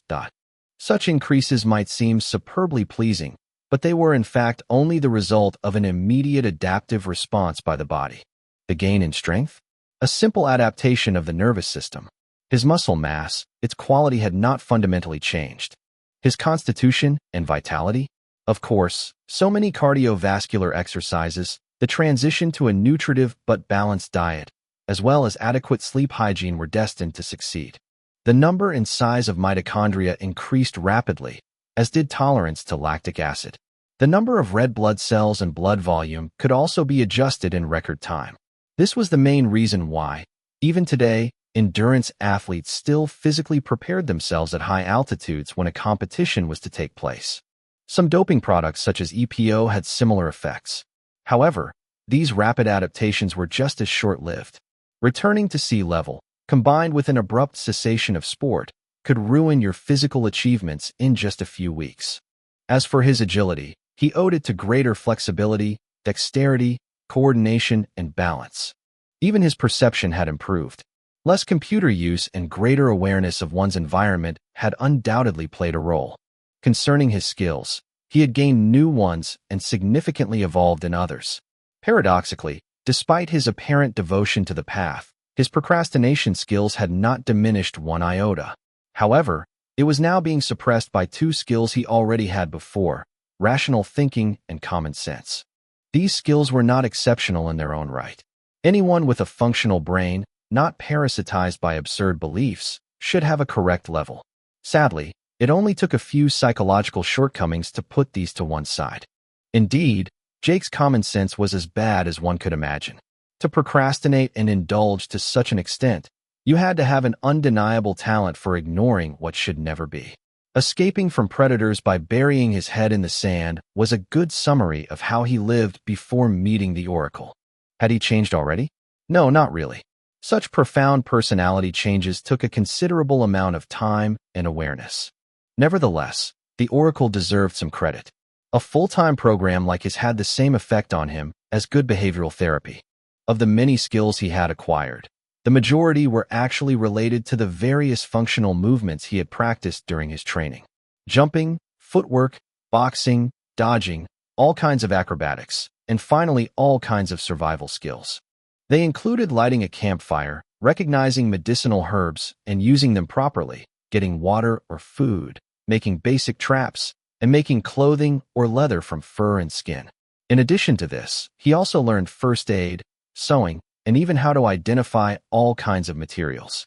Even with an IQ now close to 145, this was not a task that could be accomplished in such a short period of time. After 3 weeks, the skills he had been practicing looked something like this. Knowledge and skill masteries. Rational thinking and common sense. 100 points. Normal human. 10. Most people think they are always right or full of common sense, but how many of them actually act sensibly? You've always been a logical person. No absurd beliefs or superstitions cloud your judgment, and you are open-minded. By overcoming your procrastinating instincts, you have brought the common sense you have neglected to the forefront. Note, however, that it was fear that led you to go against your true nature. Without it, or in the face of stronger stimulation, you could fall back into your old ways. Informatics, 76 points. Normal human, 8 points. You're not at the novice level anymore. Cyber engineering, 51 points. Normal human, 1 point. You are not a novice anymore. Communication, 5 points, plus 1 chap 16. Normal human, 10 points. Being solitary for too long given birth to social anxiousness. You can barely talk with your workmates and clients. Your body language and word choices rarely convey your true intention. You also don't have the confidence nor the oral skills needed to perform a public speech or holding a conference. Acrobatics, 68 points. Normal human, 10 points. You could only do a backflip, but you added some new strings to your bow. With good coordination and balance, you can now quickly adapt your movements to most situations. Gymnastics competitions are a long way off, but at least you don't look like a potato when you roll. Fighting, 16 plus 9 points. Normal people, 5 points. You have a ferocious side inside you. You don't play by the rules. Should a hypothetical fight break out, the groin, throat, and eyes would be your instinctive targets. You're not courageous, but don't have any fleeing instinct. All those gestures you've been practicing recently have given you a good foundation. You still don't know anything about martial arts, but no one can say you can't throw a punch. Cooking, 21 plus 20 points. Normal human, 4 points. Cooking morning, noon, and evening real gourmet meals worthy of the name have allowed your talent as a cook to shine through. Your understanding is still rudimentary, but at least you've stopped using your microwave. A small step for man, but a big step for you. Survival, 34, normal human, 2 points. It would be arrogant of you to think that you can survive a naked winter in Siberia, but at least you won't risk foolishly poisoning yourself by eating the wrong berry. If the environment is not too hostile and you have a solution, you will be able to grasp it. He had many other skills, but they were not significant enough to be mentioned or were included in the calculation of the level of mastery of the above skills. Everything was going well. So why Jake had to face reality so hard? A simple truth. Contrary to video games, in real life, you could lose your stats and skill levels. That is what happened to Jake. One morning, he just decided to have a well-deserved day off. On that day, he didn't train, didn't cook, didn't learn nor review anything as he should have. The day after, he discovered the appalling truth. His attributes and skills had regressed. Not much, but he had lost 0.1 point of intelligence and 1 or 2 points in most of his knowledge-dependent skills. His procrastinating instincts then returned to full power. The common sense that had enabled him to stay on course collapsed, giving way to a deep despondency. After 3 weeks of relentless training, he had long since forgotten that mysterious mouse. The fear that was supposed to drive him into action, forgotten. He returned to his original lazy, indolent self. What Jake didn't know, however, was that the rest of the world, which he had ignored throughout his ordeal, was no better off than he was. Chapter 20: A New Hope. There was a common trait found in most intelligent people. A lot of thinking, little action. Blessed are the simple-minded was not a saying that just happened to exist. There was obviously a basis for this claim.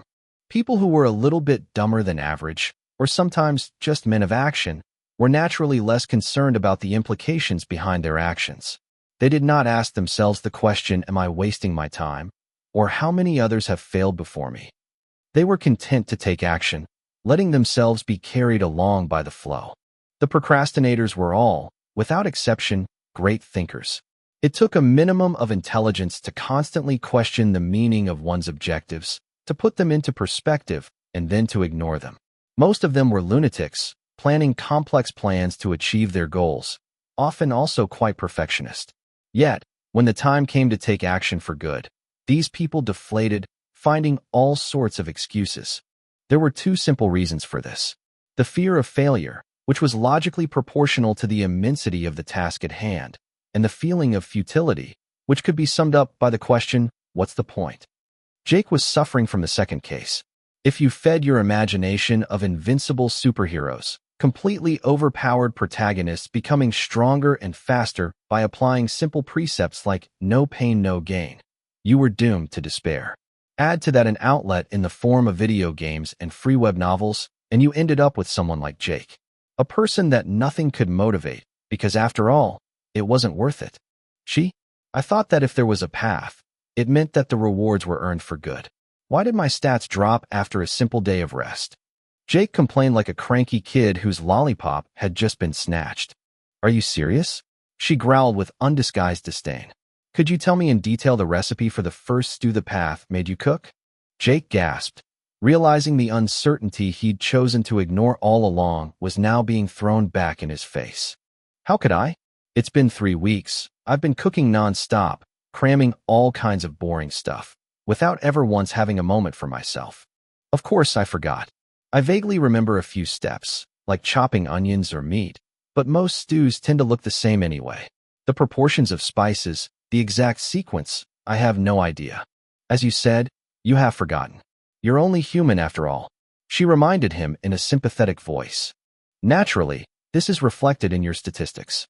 Or maybe you were hoping the Oracle would take pity on you and inflate your levels of knowledge to clear your conscience? Jake sensed a headache coming. For fuck's sake, he had an IQ over 140, not 40. Of course, he had thought about that. But what was he supposed to do about it? Give up even before he started? He could be stupid sometimes, but he wasn't so senile yet that he forgot the world was going to hell.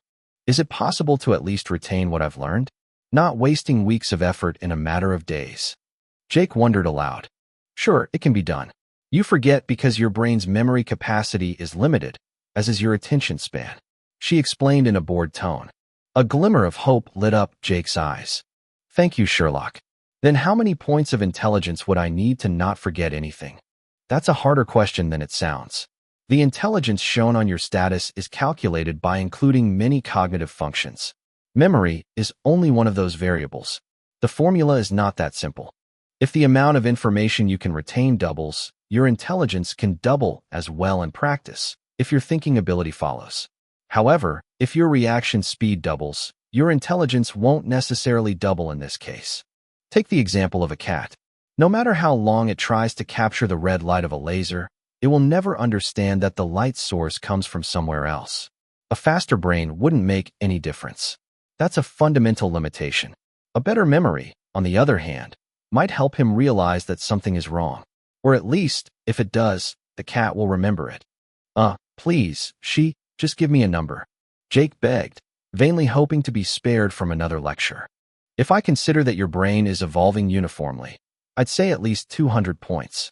You'll still forget over time because the brain has limited storage capacity, but it will be negligible.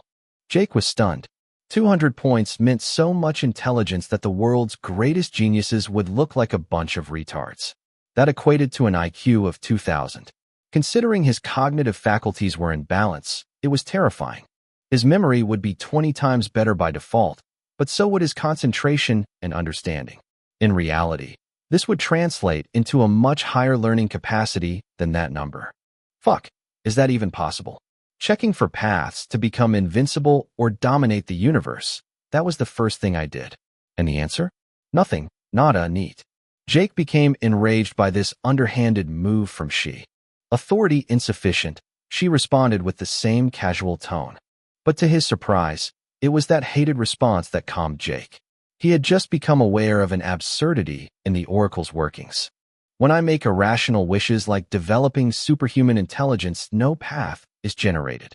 Instead, if I ask she sends me back to my insufficient level of authority. Where's the catch? That was the crux of the matter. He'd already seen firsthand that the Oracle wasn't infallible. There was at least one wild mouse laughing in its face. So, was the absence of paths really a sign that it was impossible? Not necessarily. There was still the possibility that the paths were not presented to him, as they were considered impossible or fatal. The paths I am thinking of, do they exist, or am I wasting my time? He asked one last time, just to confirm it once and for all. Raise the rank of your oracle, and I might be able to give you some answers. But remember that sometimes ignorance is a bliss. She had literally just admitted that he wasn't just deluding himself, so he could regain some semblance of hope. The depression that had gripped Jake that day, and was on the verge of making him fall back into his old vices, was gone. He now had only one goal: to raise the damn experience gauge to 100% in order to increase his rank, which was still 0, to rank 1. Only then could he start planning his future. So his first good idea was to get back to work. Jake had long noticed that the Oracle was rewarding him with a fraction of the experience needed each time he reached a milestone in the pursuit of his paths. The only downside was that reaching the next rank required finishing almost all the paths in progress. Going to the end of the path based on physical training could not be done in less than 6 months. If he decided to cram all day long, he could probably learn the rest of the books on the list in a few weeks. Unfortunately, 40 plus 30% was only 70%. With the 5% he earned from having fun with Ruby, he was still 25% short. The only missions he had left out so far were those that were aimed at correcting his social skills and improving his charisma. Not because they were long or painful, but precisely because they forced him to make a type of effort that he found 1,000,000 times more awful than training in the gym. Nevertheless, the facts spoke for themselves. Jake could get the 30% in just a few days, provided he was willing to push back the limits of his embarrassment. Therefore, he decided it was finally time to go to that bloody hairdresser. It would be the first step to build the image of his brand new self. These 3 weeks of drastic training had at least the merit of completely changing his morphology. He hadn't lost much weight on the scale, but the fat had given way to muscles. Many might have thought of doping at the beginning of the 21st century, but with the technology of the 2100s, it wasn't so shocking. It was still unbelievable, though. His mane of hair was longer and more tangled than ever, but at least physically, he now had a certain bearing. His skin was much clearer, his eyes were brighter, and his body was well defined without looking massive. To be honest, he had never looked better. Oh, and there was one last detail. Jake was rich now. Instead of getting his money back after 3 days, as the path had recommended at first, he had instead taken the trouble to be patient and let his money grow. The result was what he had hoped for. The impact of a warp drive engine was far more impressive than he originally imagined. Investors all wanted a piece of the pie, and his stock price hit the roof in an instant. With his depressive episode over, Jake realized for the first time that he was a millionaire and a handsome young man with a bright future ahead of him. Chapter 21: Meet an Acquaintance. The sun was at its zenith, the afternoon having just begun. Jake may have wasted his morning wallowing, but now that he was on the right track, there was no turning back. He packed his gym clothes and sneakers, didn't forget to take his credit card and some cash, and went to the fitness center while doing his usual jog. His physical metamorphosis was palpable. The few kilometers he struggled to complete without spitting out his lungs were as grueling as ever, but it took him much less time to get to his fitness center. He also sweated much less and caught his breath more quickly. Jake was gradually becoming aware of the sidelong glances he was getting. New gym members saw him as a regular, while the regulars were amazed to find that his headless training had paid off. A few chicks that came to the gym to maintain their precious bodies were giving him teasing glances. Still as introverted as ever, he chose to look right through them, going straight to the barber shop. The latter was just one of a long list of stores that had found in this sports center an occasion to make a profit. Perfume shop, pharmacy, health food, or clothing stores. No space was wasted. The shop window seen from the outside was somewhat standard, with photos of models with unlikely haircuts and some posters or display products to please the sponsors. Jake strode into the hair salon with a resolute look on his face. He was still sweating a little, but clearly the coach had not advised him to take a shower, so why bother? If it didn't earn him experience points, it probably wouldn't have any decisive impact whether he was clean or not. And indeed, it turned out to be irrelevant. Once inside, the hairdressing salon turned out to be rather spacious and well-lit. The equipment looked new, the leather armchairs and worktops were impeccable as well. There was only a couch and a few magazines to wait, though the salon turned out to be empty. Two middle-aged hairdressers were enjoying their moment of respite, chatting over a cup of coffee. These women had emaciated faces, clearly affected by the recent upheavals brought about by the alien ship. Some, like Jake, saw the arrival of the oracles as a blessing, while for others the bracelets only meant misfortune and misery. Their society had been turned upside down by these devices, revolutionizing their lifestyles. They had lost customers, the most demanding of them going directly to the professionals the oracle considered more competent, including those who were terrified and confined within their own homes. These hairdressers had seen their salaries cut by more than half. When they heard the front door squeak, revealing a handsome young man with enough hair to give free rein to their creativity, they were all too ready to give it a go. Their greedy eyes sparkled with joy, like a hungry predator before a fat prey. Their first big catch since the beginning of the week. Jake, unaware of the excitement his arrival had just triggered, said a shy hello before sitting on the couch to await his turn. The youngest hairdresser, though not quite so fresh either, came up to him with a welcoming smile. Unfortunately, her yellow teeth ruined her good intentions, testifying to her smoking habits. When you had an idea of the price of a packet of cigarettes in the 22nd century, you could immediately understand her plight. "Hello, handsome. What can I do for you?" she said in a formal tone. Even her perfume reeked. Jake loved citrus like everyone else, but when that smell occurred in a public place, it reminded him more of toilet deodorant. "Hello? Well, you only have to look at the top of my head to know why I'm here. A functional cut will do the trick. A little length at the top, tapered at the sides." Jake hated going to the hairdresser, but that was precisely why he knew exactly what to ask for. He did not give a damn about current trends, nor the hairdresser's advice. "All right, will you follow me, sir?" she said, showing him the way. She took him to another section at the back of the barber shop, which was initially out of his sight. Other armchairs leaning against special sinks were lined up next to each other, with many mirrors on the opposite wall, so that you could watch yourself shamefully get off on a complete stranger shampooing your hair. To his surprise, another customer was already waiting on one of the chairs, with the characteristic blank stare of a person communicating with his Oracle AI. The hairdressers had left him in the lurch while they finished their gossip exchange. The real surprise, however, was that he recognized the person in question. It was Paul Baker, another of his co-workers. Having not come to work at the virtual reality arcade center, Jake hadn't seen him for almost a month. Paul was once the seducer of their gang of nerds. From his 190 centimeters height, he was the classic handsome dark-haired man who made the ladies fall in love with him. He had a charming smile and knew how to be helpful. Given that he was also a professional VR player, he was the perfect charismatic employee. Well, that was all in the past. The Paul Baker sitting in front of him was quite different. Unlike him, who had lost his cowardly physique, Paul had lost weight in an alarming way. The once robust fellow was now almost too scrawny for his own good. His eyes were sunken in their sockets, with large bags underneath showing how sleep-deprived he was. His hands grasping the arm of the armchair were trembling slightly, evidence of an excess of caffeine. "Paul, is that you? What's happened to you?" asked Jake, shocked to see him so weakened. The young man turned his head towards him when he heard his voice, his eyes flashing suddenly. As he contemplated his former colleague's new appearance, he couldn't help but breathe a long sigh. "Hi, Jake. As you can see, I've had better days. I'm glad to see that things seem to be going well for you. I want you to know that our meeting here today is no accident. It was my oracle that led me here. Of course, I also needed to freshen up my hair, so I might as well kill two birds with one stone." Jake was well aware that he could be included in someone else's predictions. Still, it was confusing to be part of Paul's path. They may have been co-workers in the past, but they had never been friends. As a self-respecting introverted nerd, he was running away like the plague from this kind of radiant individual.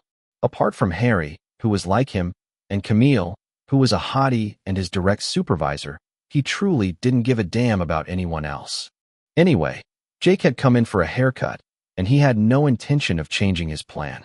So he slumped into one of the chairs to Paul's right, and could now watch his reflection in the mirror as much as he wanted. Meanwhile, the hairdressers had finished their coffee break and were ready to get to work. They put on a pair of latex gloves, pressed their heads against the sink, and turned on the taps. Once the water was hot enough, they soaked the boys' hair and then brushed them with shampoo. To earn their rates, they massaged their scalps for longer than they should have, making them grunt with satisfaction. Even Paul seemed to relax. After that, the hairdressers moved them into the main workroom.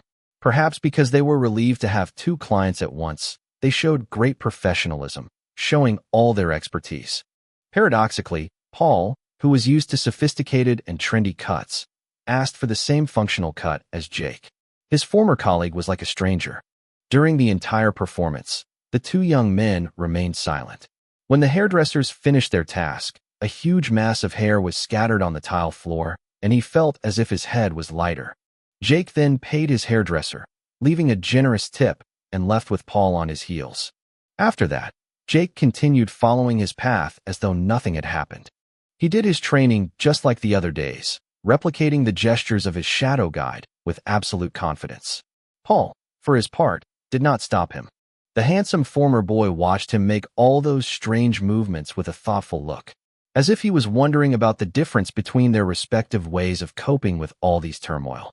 In the end, when Jake was drenched in sweat and totally out of energy, Paul finally made up his mind. "I'm having a party at my house tonight. I'd like you to come. Harry, Thru, and even Camille will be there." He revealed his true purpose, leaving Jake dubious. Given Paul's condition, he clearly didn't look like he was in the mood. Besides, he and Harry had never been invited to any of his previous parties. What was different this time? "Sorry, ref. Mission: party at Paul Baker's house. Potential rewards: learning about the mouse, meeting people, seducing Camille. Communication skills +1, self-confidence +1. Level of authority +5%. Coaching had just decided otherwise." "What is it, Jake? Something's come up." Checked Paul, slightly worried. "No, everything's fine. Okay for tonight, I'll be there." With those words, they parted. This proposal was unexpected, but it had the merit of aligning with his plans. After all, what better way to improve social skills than with a party? Chapter 22. Let's get this party started. Jake brooded for a long time over the reasons behind Paul's invitation. He had always been inclined to party, but a little voice in his head was whispering to him that things would be quite different this time. Jake decided to take it easy for the rest of the afternoon. He didn't have enough time anyway to accomplish anything substantial. For the first time in several weeks, he turned on his TV. Completely obsessed with his path, he hadn't paid the slightest attention to his surroundings. He knew that the world was going badly. After all, he was ardently following this path for this very reason. Letting himself be distracted by some news, a lot of alarmist ones at that, would not have done him any good. Jake wasn't fooled, though. After the first few days when the streets were emptier than usual, they had become bustling again. However, it did not last. The alleyways were not empty. Many people kept on going to work or attending to their business, but there were some details that would catch the eye of a discerning eye. Like the game Spot the Difference. The situation might look the same at first glance, but when you really compared the details, the differences were striking. First of all, the silence. The birds stopped singing, the dogs stopped barking, the crickets and the cicadas also stopped chirping. If we pushed the paranoia even further, there were almost no insects. Temperatures were still warm in early September. Flies and mosquitoes should have been ruining his life. After all, he had sweet blood, or at least a smell they liked. However, this was not enough to conclude anything. It would no doubt fuel conspiracy theories, but there may have been more rational explanations that he didn't know about. But that wasn't the only strange thing. Small and large businesses were closing down one after the other. Large food stores were increasingly affected by stock shortages. It started with occasional delays in deliveries, especially of fresh fish, and then it spread to other foodstuffs. Now, meat, fish, fresh fruit, and vegetables were no longer supplied on a regular basis. Prices, which were already high, soared again. If Jake hadn't suddenly become an upstart, he would have been affected by all this. The key point was the rumor that something weird was going on in the provinces outside New Paris. No one really knew what was going on there. The poorest households were protesting in the streets, complaining that their income was no longer enough to cover their food needs. At the same time, everyone who had relatives in these remote areas reported being unable to reach them. Without exception, voicemail messages were immediately received, as if the smartphones were turned off or cut off from the phone network.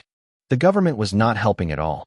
Military personnel had been deployed in the heart of New Paris, allegedly to stop the riots and ensure the safety of its citizens. The problem was that they also controlled the entrances and exits of the city. Well, just the entrances, in fact. Jake had neither news of his cousin nor his uncle, but unlike most of the people involved, he was not worried that much. Indeed, it was not uncommon for them to be out of town and unreachable for weeks at a time. His cousin Anya was working for the government anyway and probably knew a lot more about the situation than he did. Even though she would be subject to professional secrecy, he was convinced that, in the event of real trouble, she would not leave him in the dark and would bring him up to date. As for his uncle Kalen, he had been radio silent since Jake had tipped him off about the various anomalies he had noticed. Asserting that he did not think about it would be a lie, but moping would be an equally noxious mistake. He had almost forgotten about the stray cat eating mouse. The memory trotted in one corner of his head, but over time it had become blurry, less frightening. The fact that he had never again encountered such rodents also had a part to play in this. On the flat screen, a report was discussing the net increase in criminal activity since the arrival of the oracles. Serial murder and petty theft of all kinds had multiplied like a roach colony in the air ducts of an unsanitary housing project. Despite the fact that the police could easily find the culprits with the help of their oracles, many crimes were committed every day. The reason for this was obvious. The rush of adrenaline that accompanied taking a risk combined with the satisfaction of fulfilling a coach's mission. A serial killer was probably receiving all-day-long challenge missions to carry out more and more sophisticated crimes, or with increasingly strict conditions. Some paths might even allow to escape all suspicion, or have innocent people charged, regardless of the existence of the oracles to refute these false accusations. Moreover, the experience given by the oracles to increase the authority level was proportional to the difficulty of the paths achieved. Some of these fugitives still at large may have already promoted their rank to the next level. Jake turned off the television when the report advised every citizen to stay home after nightfall. It sounded dangerously like a curfew. When it was finally past 7 p.m., Jake began to get ready. He put on a simple white shirt, stretchy black pants, and a pair of suede shoes, no less comfortable than his sneakers. His clothing style lacked any extravagance, remaining functional and comfortable. His idle instincts having a hard life, he made do with an old-fashioned comb-over. He inspected himself in the mirror for a brief moment, a contented smirk on his face, before setting off on his walk. Crunch ignored him all along, taking a deep nap. The former homeless cat had gained weight and was now living his pasha life with gusto. It was the first time he had ever been to Paul's house. His parents were among the fortunate few who owned an old villa prior to the construction of New Paris. It was originally an old cottage lost in the middle of nowhere, but after the site was chosen to become the new capital, it became a popular piece of real estate. Refusing to sell, the old residence had remained the same throughout the years, sticking out like a sore thumb among all the skyscrapers in the city center. Besides being located in the heart of the business district with all amenities nearby, the police station was in the same street, ensuring optimal security. The other good thing was that it was less than 20 minutes walk away. The red sun was fading away on the horizon, giving way to night when Jake reached his destination. A high gate and an intimidating wrought iron fence isolated the house from ordinary people. Jake rang the intercom to announce himself. Seconds later, the gate opened with a shrill squeak that made his ears bleed.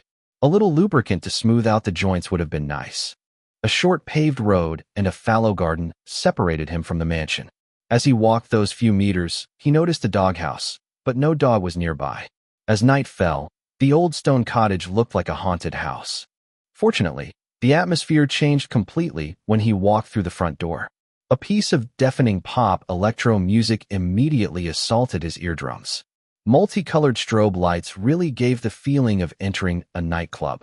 "Hey, Jake, you came. I can't believe it." Harry, sipping his beer near the lobby, was thrilled to see him.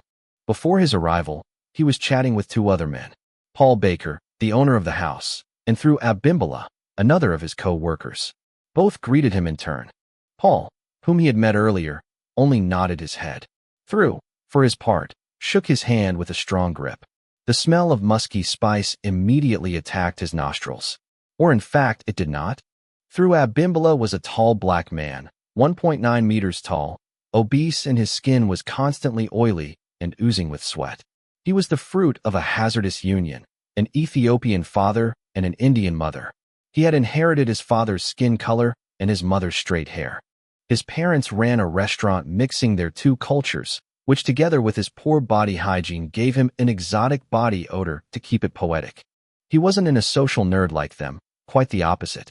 However, he had a peculiar character, manifested by a self-confidence that was absolutely disproportionate to what reality would suggest. Nevertheless, life was full of surprises. Tonight, Drew smelled good. He was well dressed, had his hair done, and had even lost 7 or 8 kilos since the last time they had seen each other. He was still obese, but it was still an incredible transformation, worthy of praise. All in all, and unlike Paul, Drew was another of those people to whom the Oracle had given wings. Chapter 23, Paul's Story Part 1. Although Drew's physical transformation was impressive, it wasn't enough to destabilize Jake, since after all he didn't care about almost anything. However, if someone claimed that the Oracle had no hand in it, he would refuse to believe it. After the reunion, the group of friends joined the rest of the guests, beginning a new series of introductions. Camille Els, his superior, was also present. A tight black evening gown had replaced her usual suit, giving her a much more sexy and comely look. Dressed like this, she looked more approachable, less haughty, as if the distance between the boss and his employees had disappeared. Besides Camille, there were about 20 people he didn't know, all of them Paul's friends or acquaintances. One only had to look at these guests to realize how they looked out of place in comparison. The girls were all gorgeous, dressed like models posing for a parade, while the men were elegant and athletic. Their trendy clothes, plus the few luxury brands he recognized, reflected their affluent social backgrounds. All these people were chatting among themselves as if they had all known each other for a while. They were probably all longtime friends of Paul's, sharing the same hobbies. The fact that Camille was invited was not a surprise in itself. She was hot after all, and in the same age bracket as them. That Paul took the initiative to invite through Harry and him was a real surprise, though. Before today, their relationship had been limited to work, remaining cordial at best, at worst with barely concealed contempt. "Paul, present your friends to me." A tall man over 2 meters tall, with an Afro-American physique, embraced him with a friendly smile. At first, he seemed nice and enthusiastic about making new friends. However, even someone as uncommunicative as Jake could notice his fleeting glance at Camille's cleavage. "Man, all the same." Jake sighed with deep contempt.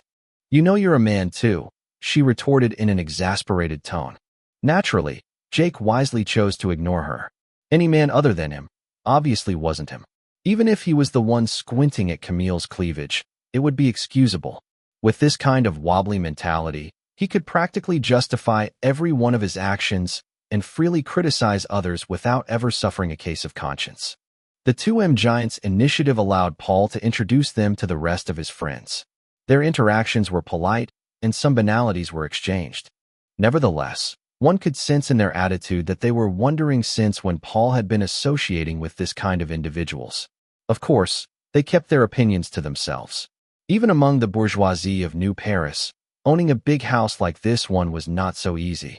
There were, however, 3 people in this group who stood out for their gloomy faces.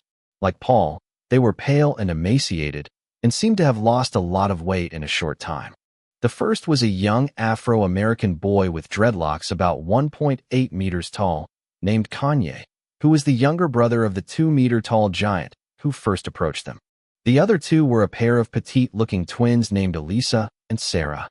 They had a tan skin typical of Middle Eastern countries, but their hair was a Venetian blonde. They remained rather pretty, but their deep dark circles made them look sickly and not very reassuring. Of course, if the primary intention of the evening was indeed to have fun and get drunk, it hid another purpose. After the group had begun warming up to each other over a few drinks and appetizers, Paul Baker waved his head at Jake, indicating that he should follow him to another room. Kanye, Elisa, and Sarah accompanied the duo, claiming they wanted to help in the kitchen. Paul had actually planned it, putting pizzas in the oven, which gave him the perfect alibi to isolate himself for a while. Once in the kitchen, Paul closed the latch, then turned to Jake with a serious expression. "First of all, Jake, I want you to know that I know for a fact that you don't like me and that you don't care what happens to me." He began by making it clear what his true intentions were. "The reason I invited you here tonight is that I'm following a path. Now, let me tell you what I've been going through in the last month, so you can understand why the 4 of us are in this mess." Kanye, Sarah, and Elisa all had anxious faces and were shaking slightly. It was subtle, but Jake's trained eye didn't miss this detail. What they had endured to end up in such a state was a mystery that he had to solve. It began a month ago, a week before the alien ship arrived. To put things in context, none of us were in New Paris when the oracles appeared. We were on vacation in the Alps, planning to go camping and hiking in the mountains. It was sunny, it was hot, the weather was perfect for that. Our first 3 days of camping went well. We tested the mountain restaurants. We bathed in the lake after a good day's walk. Everything turned into a nightmare from the 4th day on. We got lost. Lost. Jake couldn't understand how anyone could get lost in the 22nd century. 13G was accessible everywhere on the planet except perhaps if you were living underground under a thick layer of heavy metals. Paul and his 3 friends all sighed at the same time. Their restless expressions showed that just remembering the events made them relive that nightmare. "We've really gotten lost," Paul replied. "But it wasn't our fault." Sarah intervened, anxious to justify herself. Jake could tell the twins apart because Elisa had a mole under her right eye. "True, but at the time, we didn't know that," added Kanye, who was the youngest of the group, only 18 years old.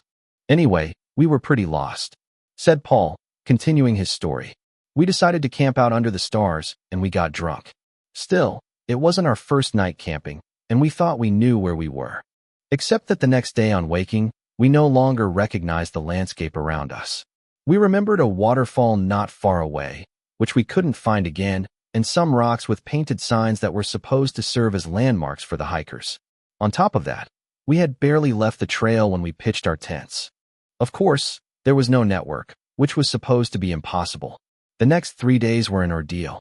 We wandered up and down the mountain among the fir trees and brush, not finding our way back. We had supplies, but not enough, so it quickly became complicated. Sometimes we'd find a signpost indicating the right road, but we'd end up at dead ends when we followed it. It was the arrival of the oracles that unblocked the situation. When the drones appeared out of nowhere like a cloud of bugs covering the sky, we panicked and tried to escape. As you can imagine, we got caught. The 4 companions showed their bracelets as proof. At first we were pretty excited. We wanted to go home, and the oracles gave us a path to follow. We thought the path would lead us to our car, and then we'd go home safely with it.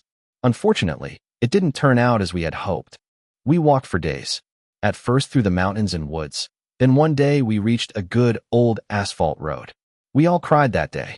After that, we finally reached a small town where we rented a car, and we were able to go back to New Paris. I mean, we should have. We had the same problem as when we were at the campsite. We got lost again. The roads led nowhere, stopping in front of rivers or cliffs. The traffic signs didn't match the cities we were stopping at. A real ordeal. By following the path, we were still getting closer to the goal, and the AIs on our bracelets were adamant, reminding us over and over again that the Oracle could not be wrong. Seeing the town sign of a city we knew gave us hope, knowing that we were on the right path. This last week was the worst for us. Just so you know, we only made it to New Paris a few days ago. Jake was speechless. Their story looked straight out of a bad science fiction novel. Are you telling me that, aside from the first few days of hiking, you all spent almost 3 weeks driving to New Paris? How's that even possible? He couldn't help doubting them. It seemed too absurd. Not only is it true, but there are far worse things. We finally understood why we got lost when we started getting paranoid. By not closing our eyes, we ended up witnessing a disturbing scene, to say the least. We noticed that our landmarks were moving away from us, if not disappearing completely. It was really discreet, the kind of difference you only notice after several hours. When we did notice it, though, it was all we could see. Chapter 24 Paul's Story Part 2. The Oracle Overseer tricked me. They knew all along. She commented with a chilling voice, halfway between despair and anger. What do you mean he fooled you? Jake worried. Remember when I told you I hid the fact that the mouse didn't appear in your paths? Of course, it was supposed to be impossible, but you chose not to pass on this information to supposedly buy me some time. Jake repeated, still frustrated that he didn't know why. Well, it didn't do any good. According to your friend Paul's speech, what I wanted to prevent began before the oracles even arrived, revealed she in a sinister tone. You mean to say that from the first time you reported the existence of this mouse, the Oracle Overseer was lying when he said the proof was insufficient? Exactly. And I still can't tell you why this is bad news until you raise your level of authority. While Jake and his AI were mentally chatting, Paul and his 3 friends paused, waiting for his blank stare to refocus on them. When Jake finished his mental conversation, Paul resumed his story. So, as I said, the landmarks we chose were moving. Simply put, our environment was changing all the time, but too slowly for us to notice. At least at first. We finally figured out why the Oracle was making us take all these weird, crazy detours. Basically, all the detours were just to get us back on the normal road. We soon realized that every time our route was abnormally blocked, it meant unknown territory. Unknown territory. Jake frowned. Indeed. There's one thing I can vouch for after all we've been through. Every time we ventured into one of these lands, not by choice of course, but because the path demanded it, we left France. Wait, I need to make one thing clear. Jake stopped him, this time in complete bewilderment. If the phenomenon you describe is true, any satellite should have observed it. Or at least there's no way the government doesn't know about it. The group of friends laughed hoarsely, but their eyes did not smile. Jake could only read frustration and anguish on their faces. Of course they know, confirmed Paul. But the situation is more complicated than it seems. You have no idea the interrogation we were subjected to by the military in order to get back to New Paris. We told them the same story we told you, but they weren't surprised or shocked. They just made us sign a contract that we would keep it secret, and one of the generals even answered some of our questions. Wait a minute. That's it. Jake interrupted him again. They let you in based on your good faith? Seems unthinkable to me. The easiest way to keep it a secret would have been to keep you quarantined outside the city. They could have, and they did in the beginning. Paul explained patiently, but that's no use now. What we went through is happening in New Paris right now. Jake pondered over the weight of those words and their implications. He hadn't noticed anything, but aside from practicing and staying home, he hadn't been interested in anything else. Do you mean that New Paris is losing pieces, or that some strange territories are appearing in the middle of the city? More or less, but the phenomenon is progressing much more slowly. Paul, tell him about the other problems we encountered before returning to New Paris. Reminded Kanye. Roads cut in half and unknown lands were scary, but never dangerous. Elisa and Sarah, the twins, shivered when he mentioned this detail. Clearly, they were not willing to relive this traumatic experience. Yeah, we got in trouble. At first, it was nothing bad. It was scary, but it was still within the realm of possibility. We ran into a bear on our hike that totally ignored us, and then a female boar charged us a few days later. We had no luck, but we never thought anything was wrong. It was only afterwards that it got worse. About a week after the oracles arrived, we came across our first nightmare. We came across a wolf carcass split in two on the roadside. We thought of all kinds of possibilities, like getting run over or being attacked by a bear, but it didn't look like that. Anyway, we got the hell out of there. The second weirdness was when we tried to fill up the gas tank. With the environment making no sense, we were in constant fear of running out of gas.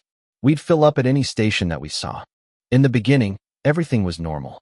The small towns or villages where we stopped were normally inhabited, often with a gas station attendant present to greet us when we filled up. Unfortunately, that didn't last. To be frank, during the last week we spent on the roads, all the villages we stopped in were deserted. Not a living soul for miles around. We even came across a small town that was missing half of its buildings. The last few days, we literally didn't run into anyone. We really thought for a while that we were the last human beings left alive. Luckily, we ran into an army-escorted transport truck and followed them all the way to New Paris. There are still two more things to tell you. The first is that, as with the ghost towns, there were no more animals towards the end. No insects, no birds, nothing. Oh, we did come across a few beasts, but we all decided it was best to stay as far away from those horrors as possible. Let me guess, suggested Jake, falsely enthusiastic. Animals that look normal, but have translucent skin, creepy air, abnormal strength and ferocity, and no oracle on their paw. Paul, Kanye, and the twins stared at him in amazement. Did you see them too? Elisa exclaimed, glad she had not gone insane. Yes, a mouse as big as a rat that devoured two stray cats right in front of me. Oh my gods! Sarah and Kanye were livid when they heard that. They had done so well to stay away from those creatures. If a mouse can do that, it explains a lot. Paul replied, it wasn't a mouse we saw, it was a chihuahua. It may seem funny at first, but when it's the only living thing in a ghost town, it feels completely different. It was devouring the corpse of a Saint Bernard Mastiff. Speaking of dogs, did you maybe notice the empty doghouse in front of my parents' house? Indeed, Jake nodded, remembering the doghouse in the middle of the fallow garden. Without knowing why, the garden had left an austere and gloomy impression on him. Well, my dog's dead, announced Paul with an unexpected coldness. Apparently, a few days before we came home, the dog started barking like crazy in the middle of the night. My parents ignored it at first, but then it stopped, and they went back to sleep. In the morning, they found half a paw in front of his kennel. For the record, my dog was a well-trained German Shepherd dog, the perfect guard dog, and the gate was closed. My parents thought it was a crime and reported it to the police, but to not. Even they didn't really believe it. Even if Jake was twice as dumb, he wouldn't believe that one of those damn mutant bugs had nothing to do with it. The image of the dismembered cat being dragged in the dark was still vivid in his memory. And the last thing you wanted to tell me? Jake asked, preferring to refocus the conversation on the main topic. The latest scoop. This is a piece of information we managed to scrape together from the general who interrogated us. You see, even though we realized that pieces of roads or cities were disappearing, we unconsciously thought that somehow the planet was growing. Well, it's the opposite. The Earth is shrinking, and very rapidly at that. Or rather, it's slowly being transported away. Chapter 25, Flirting with Camille. Jake was stunned after Paul's speech. The Earth was shrinking at this very moment, and he hadn't noticed anything all this time. According to him, his planet wasn't really disappearing but was actually being absorbed or transported somewhere else. The problem was that if it was just the Earth being transported, there would have been some pretty obvious anomalies, like the disappearance of the moon or the sun, perhaps a change in the constellations. None of that occurred. However, according to the story of Paul and his friends, some places on Earth were being replaced by lands that were far too strange to exist on their planet. This meant at least one thing. It didn't make any sense. Even if the Earth was connected to parallel worlds or different spaces were superimposed on top of each other, the result should be much more chaotic. Jake's feeling was that the Earth was gradually shattering into pieces like you would smash a puzzle into thousands of fragments. These pieces of land were then randomly recombined with other pieces belonging to other worlds. There was no evidence to support his theory, but without knowing the reason, he was almost convinced that his instincts were right. This kind of visceral certainty was not something he could ignore so easily. Between the disappearing animals, and more recently the humans in small towns and villages, there was plenty of room for paranoia. Even if there were strange monsters like that terrifying mouse or that cannibal chihuahua, the truth was that there weren't that many of them. The first sociopath or serial killer that would came along was probably killing more than these mutated animals. If pieces of Earth could disappear like that, transporting humans should be even simpler. Since he had discovered the existence of the Oracle devices, he found this hypothesis more than plausible. Paul, I appreciate you revealing all this to me. I really do. Jake thanked him from the bottom of his heart. But it still doesn't explain why. What do you have to gain by telling me all this? This time, even his own friends looked at Paul curiously. Kanye, Elisa, and Sarah trusted him, but it was the first time the trio met Jake. Paul had described Jake as a very ordinary employee whom he barely knew by name. Yet their first impression of him was very different. About 6 feet tall, rather good-looking, with sharp muscles. He had a strange way of expressing himself, rarely smiled, and showed little emotion. But other than that, he was rather calm and took them much more seriously than they had initially hoped. As I told you earlier, you are in one of my paths, Paul explained embarrassedly. When I came back to New Paris, I couldn't sleep for the first 2 days because I was so tense. I was so afraid of dying or being kidnapped in my sleep that I had become completely insomniac. At some point, I made a wish. To survive this end of the world. I understood right away when I saw you practicing in the room that your oracle had given you a similar path. The only difference is that mine wanted me to meet you beforehand and tell you all of this. You mean to tell me that according to your oracle, inviting me tonight and revealing all this information directly increases your chances of surviving what's coming next? Jake summarized, unable to fathom the logic behind this plan. Apparently. But don't ask me why, I haven't the faintest idea. So many possibilities. Indeed, there were many possibilities that could justify this meeting. Just going to Paul's house could have a decisive impact. These revelations could help him to alter his plans, or they could just blow away the flames of his fear, preventing him from relaxing and falling back into his customary laziness. After this revelation, the quartet returned to the living room, carrying with them the much-awaited pizzas. They tried to have fun and enjoy the party with everyone as if nothing happened. Jake had lost his interest in that party and was barely able to look the part, falsely chuckling at Harry and Thru's jokes. Maybe to forget his anxieties or to do like everyone else, he started to drink more and more. At first, the atmosphere remained reserved and friendly. Then as the evening progressed, beers and wines were replaced by shots and cocktails of strong alcohol, such as tequilas or mojitos. When Jake's blood alcohol level exceeded a certain threshold, he finally began to disinhibit and relax, suddenly becoming much more expressive and cheerful. He then decided to return to his original plan while he was still sober enough to do the living missions to improve his communication skills. The missions were nonsensical, simply challenging his comfort zone. Unfortunately, he could not choose his missions. He had to fulfill the conditions of one challenge in order to discover the next one. Mission: hold eye contact with one of the present girls for at least 10 seconds, then wink at her teasingly. Oh crap, I don't think I've had enough to drink yet. Panicked Jake, instantly pouring himself a shot of vodka to give himself some courage. Half an hour later and after 3, maybe 4 more shots, Jake was finally tipsy, with a renewed courage that only alcohol had the secret. Okay, here we go. Not caring at all about the consequences, he finally began to reason like the rational egoist he had always been. He probably wouldn't see any of these people again, so why bother with the consequences? Jake scanned each of the guests, trying to catch the attention, even briefly, of one of the women nearby. Miraculously, Camille was looking in his direction. Before he even realized that he knew this person and that she was his superior, he had already stared at her for more than 5 seconds. To his great misfortune, Camille maintained eye contact, seeming to be amused by his reaction. Unless she wasn't looking at Jake, but at someone or something behind him. Holy shit. She just smiled back at him. Either way, the alcohol was going to his head, and considering Camille's flushed face, she wasn't much sober either. Mission: hold eye contact with one of the girls present for at least 10 seconds, and then wink at her teasingly. Mission accomplished, perfect rating. Authority level, +1%. Without even realizing it, he had accomplished his mission. Jake became aware that he had unconsciously followed a path to properly time his wink and attitude. It seemed that by being more alcoholic than usual, his spontaneity in using the oracle had increased. Encouraged by this first success, he started the second mission.